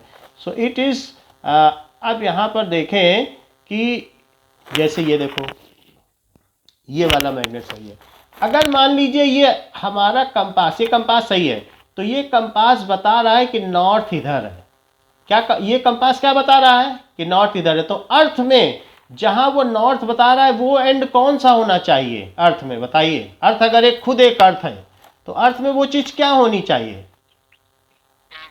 साउथ होनी चाहिए। तो अर्थ का जो नॉर्थ ज्योग्राफिक पोल है वास्तव में वो साउथ मैग्नेटिक पोल है। बात समझ में आ गई कि ज्योग्राफिक नॉर्थ पोल में क्या चीज पड़ेगी उसमें, that is magnetic south pole. तभी तो नॉर्थ इधर आ रहा है कि नहीं आ रहा है, क्योंकि इसका ये एंड नॉर्थ है और ये साउथ है। तो इस तरीके से वो भी अगला फिगर है, हम बता देंगे। नाउ अब मैग्नेटिक फील्ड लाइंस नीचे ड्रॉ करो। So it emanates, magnetic field line कहाँ से निकल रही है, क्या वो नॉर्थ से निकल रही है, चेक करो तो नॉर्थ से निकली, फिर और आगे बढ़ाओ। सो ये देखिए ना, अब इस इधर करिए और आगे बढ़ाइए तो फिर से देखो, तो ऐसे बढ़ाते चले जाएंगे तो ये काफ़ी बड़ा सर्कल बनेगा, फिर ऐसे आ जाएगी तो इट इज़ लाइक दिस, फिर और पास में आएंगे तो ऐसे, और फिर अल्टीमेटली क्या होगा, ये इधर आ जाए। तो इस तरीके से अगर हम बनाएंगे then we can draw the magnetic field lines. फिर से एक बार देखें, what is magnetic field, the force experienced by ferromagnetic substance. ठीक है, तो उस पर जो भी फोर्स है अगर हम उसको कंटिन्यूअस लाइन में ड्रॉ कर दें then it is magnetic field. तो what is magnetic field lines, अब जरा देखें तो मैग्नेटिक फील्ड लाइंस की डेफिनेशन भी देखें और इसे भी देखें। अब यहाँ पर हम मैग्नेटिक फील्ड लाइंस ड्रॉ कर लें बार मैग्नेट के लिए।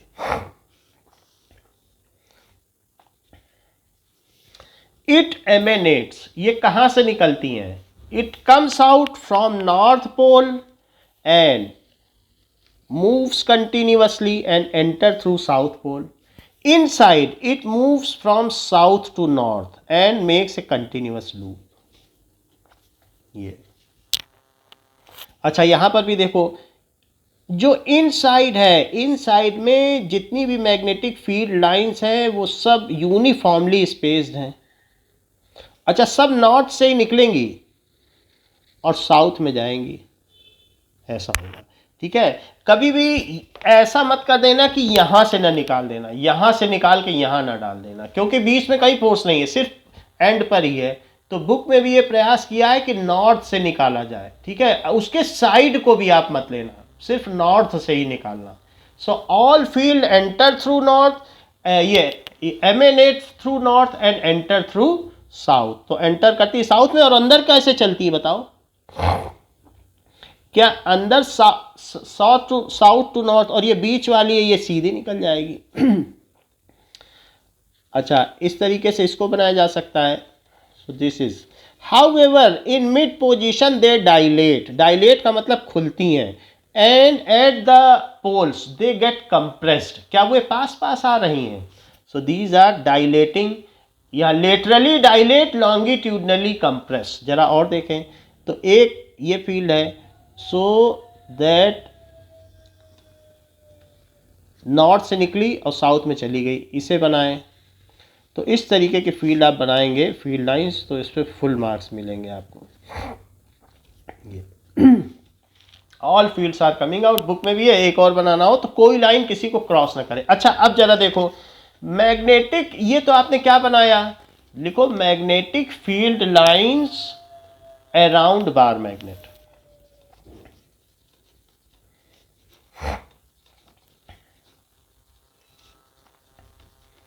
अराउंड बार मैग्नेट। तो अगर किसी पर्टिकुलर पॉइंट पे हमें पता करना है कि मैग्नेटिक फील्ड लाइंस क्या है, देन उस पॉइंट पर आप एक टेंजेंट ड्रॉ कर लो। टेंजेंट का मतलब क्या है कि जस्ट कहीं पर भी है तो उससे एक टेंजेंट ड्रॉ कर लो। तो वो एरो जहां होगा, इस पॉइंट पर अगर एक छोटा सा आयरन का पार्टिकल रख दिया जाए तो वो किधर की ओर जाएगा, तो दैट इज मूविंग टुवर्ड्स। तो tangent drawn at any point on magnetic field lines is the direction of magnetic field at that point. इस पॉइंट P पर अगर आपसे पूछे बताओ कोई P पॉइंट पर मैग्नेटिक फील्ड की क्या डायरेक्शन है, फील्ड एक फोर्स ही है, तो इस पॉइंट पर जो टेंजेंट हम ड्रॉ करेंगे, मान लीजिए कोई यहाँ पे पूछे तो एक यहाँ पे एक स्केल रख दो और उस पर जो डायरेक्शन हो एरो की डायरेक्शन में। सो this is the magnetic field lines eight Q position. Magnetic field lines eight Q position. अब जरा देखो, सबसे पहले हम डिफाइन करेंगे what does it mean by magnetic field, और उसकी प्रॉपर्टीज, जो 7 प्रॉपर्टीज हैं वो देखेंगे। सो और भी लाइन बनाई जा सकती हैं, ऐसे भी बनाई जा सकती है, लेकिन ये ख्याल रखना कि टच ना करें कोई। Magnetic field lines never touch और क्रॉस ईच अदर, ठीक है। And where the magnetic field lines are not present, there also magnetic field is there, ऐसे बनाया जा सकता है। तो यहाँ पे इंटर कर रही हैं और यहाँ से निकल रही हैं। Now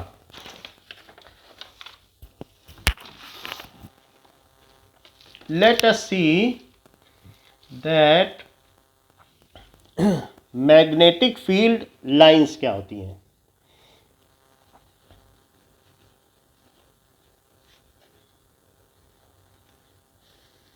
So the region around a magnet in which magnetic force can be experienced, the force experienced by any ferromagnetic substance, ठीक है। The region around a magnet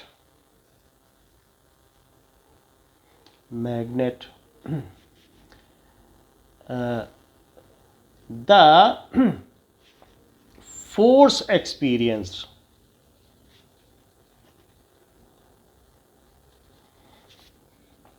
by a ferromagnetic substance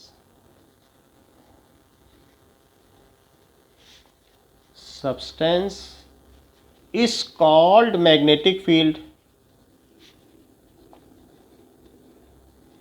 जो भी फोर्स एक्सपीरियंस किया जा रहा है तो उसे आप क्या कहेंगे, मैग्नेटिक फील्ड भी कह सकते हैं, मैग्नेटिक फोर्स भी कह सकते हैं, ठीक है।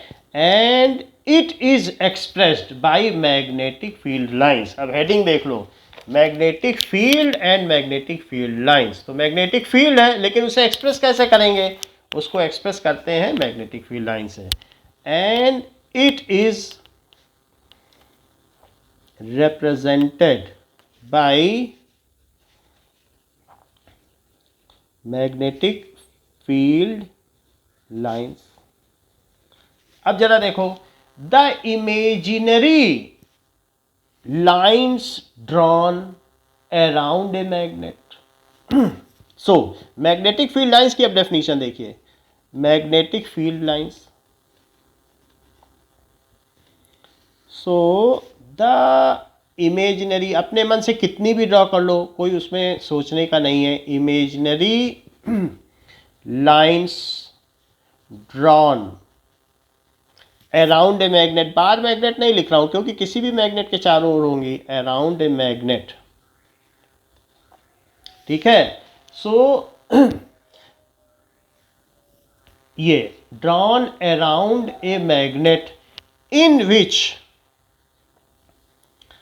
a ferromagnetic substance or a magnetic compass experience a force is called magnetic field lines, in which a ferromagnetic substance, एक पार्टिकल रख दो या फिर कंपास ही रख दो, ferromagnetic substance और compass experience a force is are called, उन्हें क्या कहेंगे, मैग्नेटिक फील्ड लाइंस। अब properties of magnetic field lines, इसकी क्या क्या प्रॉपर्टीज हैं।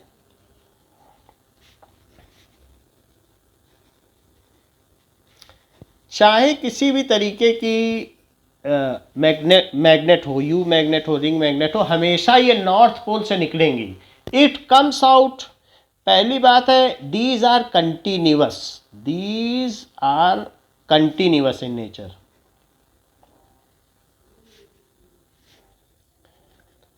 चल, एंड फॉर्म क्लोज लूप, ये क्लोज लूप बनाती हैं। अच्छा ये बताओ, जैसे ग्रेविटेशनल फील्ड थी, ये अर्थ था और एक मास था, तो मास हमेशा इधर की ओर अट्रैक्ट हो रहा था, क्या ये क्लोज लूप बना रहा था कि नहीं बना रहा था? यहाँ तो नहीं बन रहा है, बोलो। इलेक्ट्रिक, ये बताओ ग्रेविटेशनल फील्ड है, मास अगर कोई m मास रख दो और ये अर्थ है, तब बताओ ये अट्रैक्शन, ये तो नहीं बना रहा क्लोज लूप। लेकिन हमारे केस में क्या हो रहा है, क्या पूरा लूप हो रहा है, रिंग बन रही क्या पूरी, जरा चेक करो, अंदर भी हो रहा है, ये अंदर तक जा रहा है। अंदर कैसे जा रहा है, इसको अभी जब हम सॉलिनॉइड पढ़ेंगे तो देखेंगे कि उसके अंदर एक जबरदस्त फील्ड है, क्योंकि सॉलिनॉइड में क्या होगा, अंदर हॉलो पोर्शन होगा, तो उसके अंदर भी हम बड़े बड़े सॉलिनॉइड होते हैं, जो बड़े बड़े हैंगर होते हैं, जिसमें साइंटिस्ट एक्सपेरिमेंट किया करते हैं, तो उसके अंदर भी मैग्नेटिक फील्ड होती है। तो इसका मतलब है मैग्नेटिक फील्ड लाइंस एक क्लोज लूप बनाती हैं, बाहर से अंदर जाती हैं, फिर अंदर अंदर भी चलती हैं। तो इस तरीके से पहली प्रॉपर्टीज की क्या हो गई, magnetic field lines these are continuous nature and form close loop. ऐसा ना तो ग्रेविटेशनल फील्ड में होता है और ना ही इलेक्ट्रोस्टैटिक फील्ड में होता है। दूसरी चीज,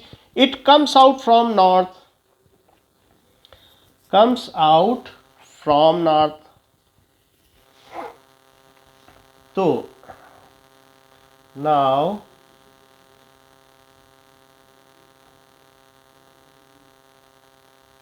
and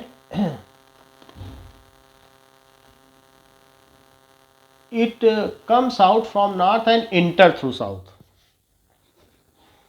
from north and enter through south। ये भी कहा जा सकता है it emanate from north and enter through south। ठीक है, ये कहाँ पे है, आउटसाइड बार मैग्नेट या आउटसाइड मैग्नेट। इनसाइड मैग्नेट क्या होता होगा, they move from south to north, south to north. ये दूसरी प्रॉपर्टी है कि नॉर्थ से निकलती हैं और साउथ को जाती हैं। तीसरी प्रॉपर्टी क्या है कि now where the magnetic field lines are denser, there, जहां पर मैग्नेटिक फील्ड लाइंस क्लोजर होंगी या डेंसर होगी, क्या वहां पर मैग्नेटिक फील्ड स्ट्रॉन्गर होगी? बताओ, यहां फील्ड स्ट्रांग है कि यहां पे? अगर यहाँ पे एक आयरन पार्टिकल तो ये यहाँ पे भाग के आ जाएगा, आयरन पार्टिकल ठक ठक ठक ठक करते रहो, सब यहाँ भाग के आ जाएंगे। तो इस तरीके से where the magnetic field line density is more या denser is more, per unit area में जहाँ ज़्यादा फील्ड लाइंस होंगी, where the magnetic field lines are denser, there the magnetic field strength is greater. The region in which magnetic field lines are closer या denser, their magnetic field strength is more.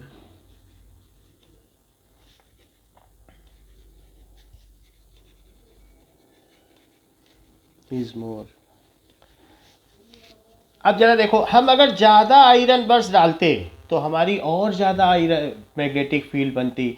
The region where magnetic field lines are not drawn there also magnetic field exist. ऐसा ना सोचो कि हमने 2 ही लाइनें draw की या 4 की हैं तो यही होगी. अगर यहाँ आयरन पार्टिकल रखोगे तो क्या यहाँ पे अलाइन नहीं हो जाएगा? हर तरफ हो जाएगा, हर जगह अलाइन हो जाएगा. तो जहाँ पर नहीं ड्रॉ की हैं वहाँ पर भी मैग्नेटिक फील्ड है. सो द रीजन, क्योंकि ये हाइपोथेटिकल फील्ड है, कोई 2 ड्रॉ करेगा, कोई 4 करेगा, कोई 6 करेगा. So now the region where magnetic field lines are not drawn, there also magnetic field exists. Okay, fifth देखिए, हमने क्लासिफिकेशन ऑफ एलिमेंट्स के वीडियो भेज दिए हैं, आप लोग उसको देखना शुरू कर दीजिएगा. उसके बाद हम इस चैप्टर के बाद वही करा देंगे. Where magnetic field lines are not drawn, there also magnetic field exists. Tangent at any point on magnetic field lines is the direction of magnetic field at that point. ये important point है. Tangent drawn at any point on magnetic field lines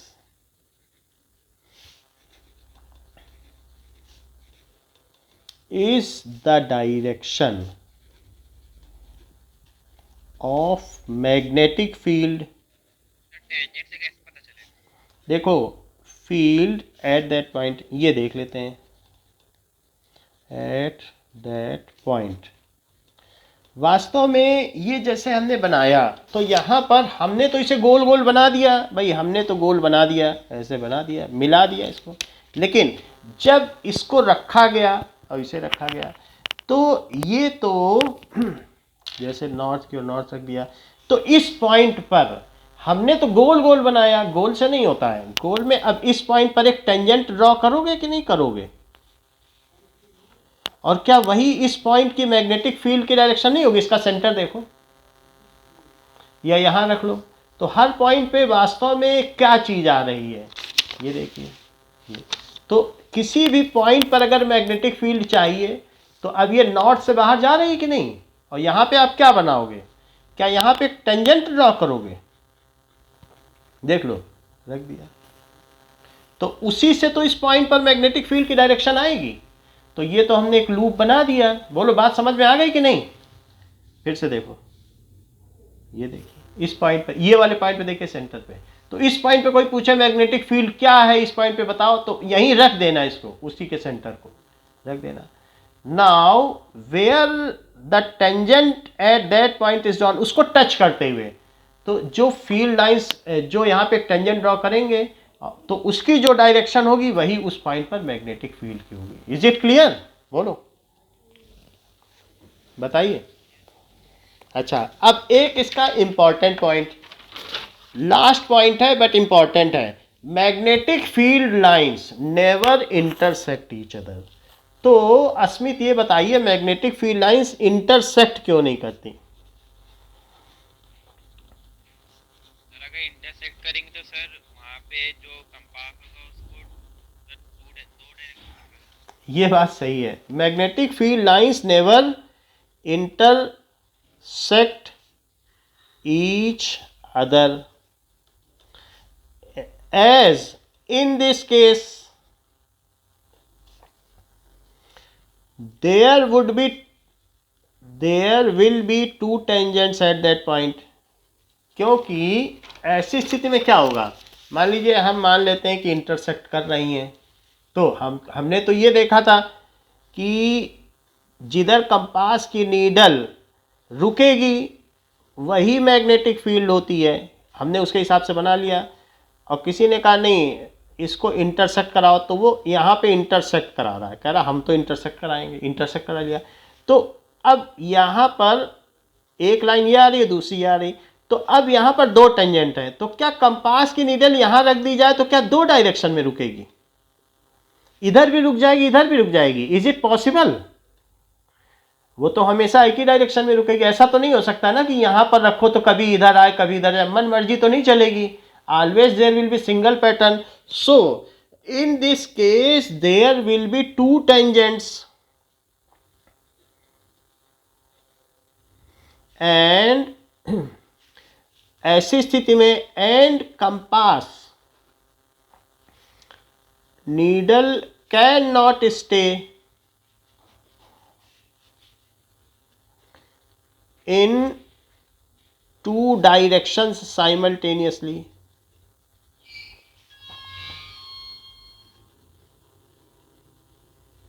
So magnetic field lines never intersects. इसलिए जो magnetic field lines हैं वो आपस में never intersect.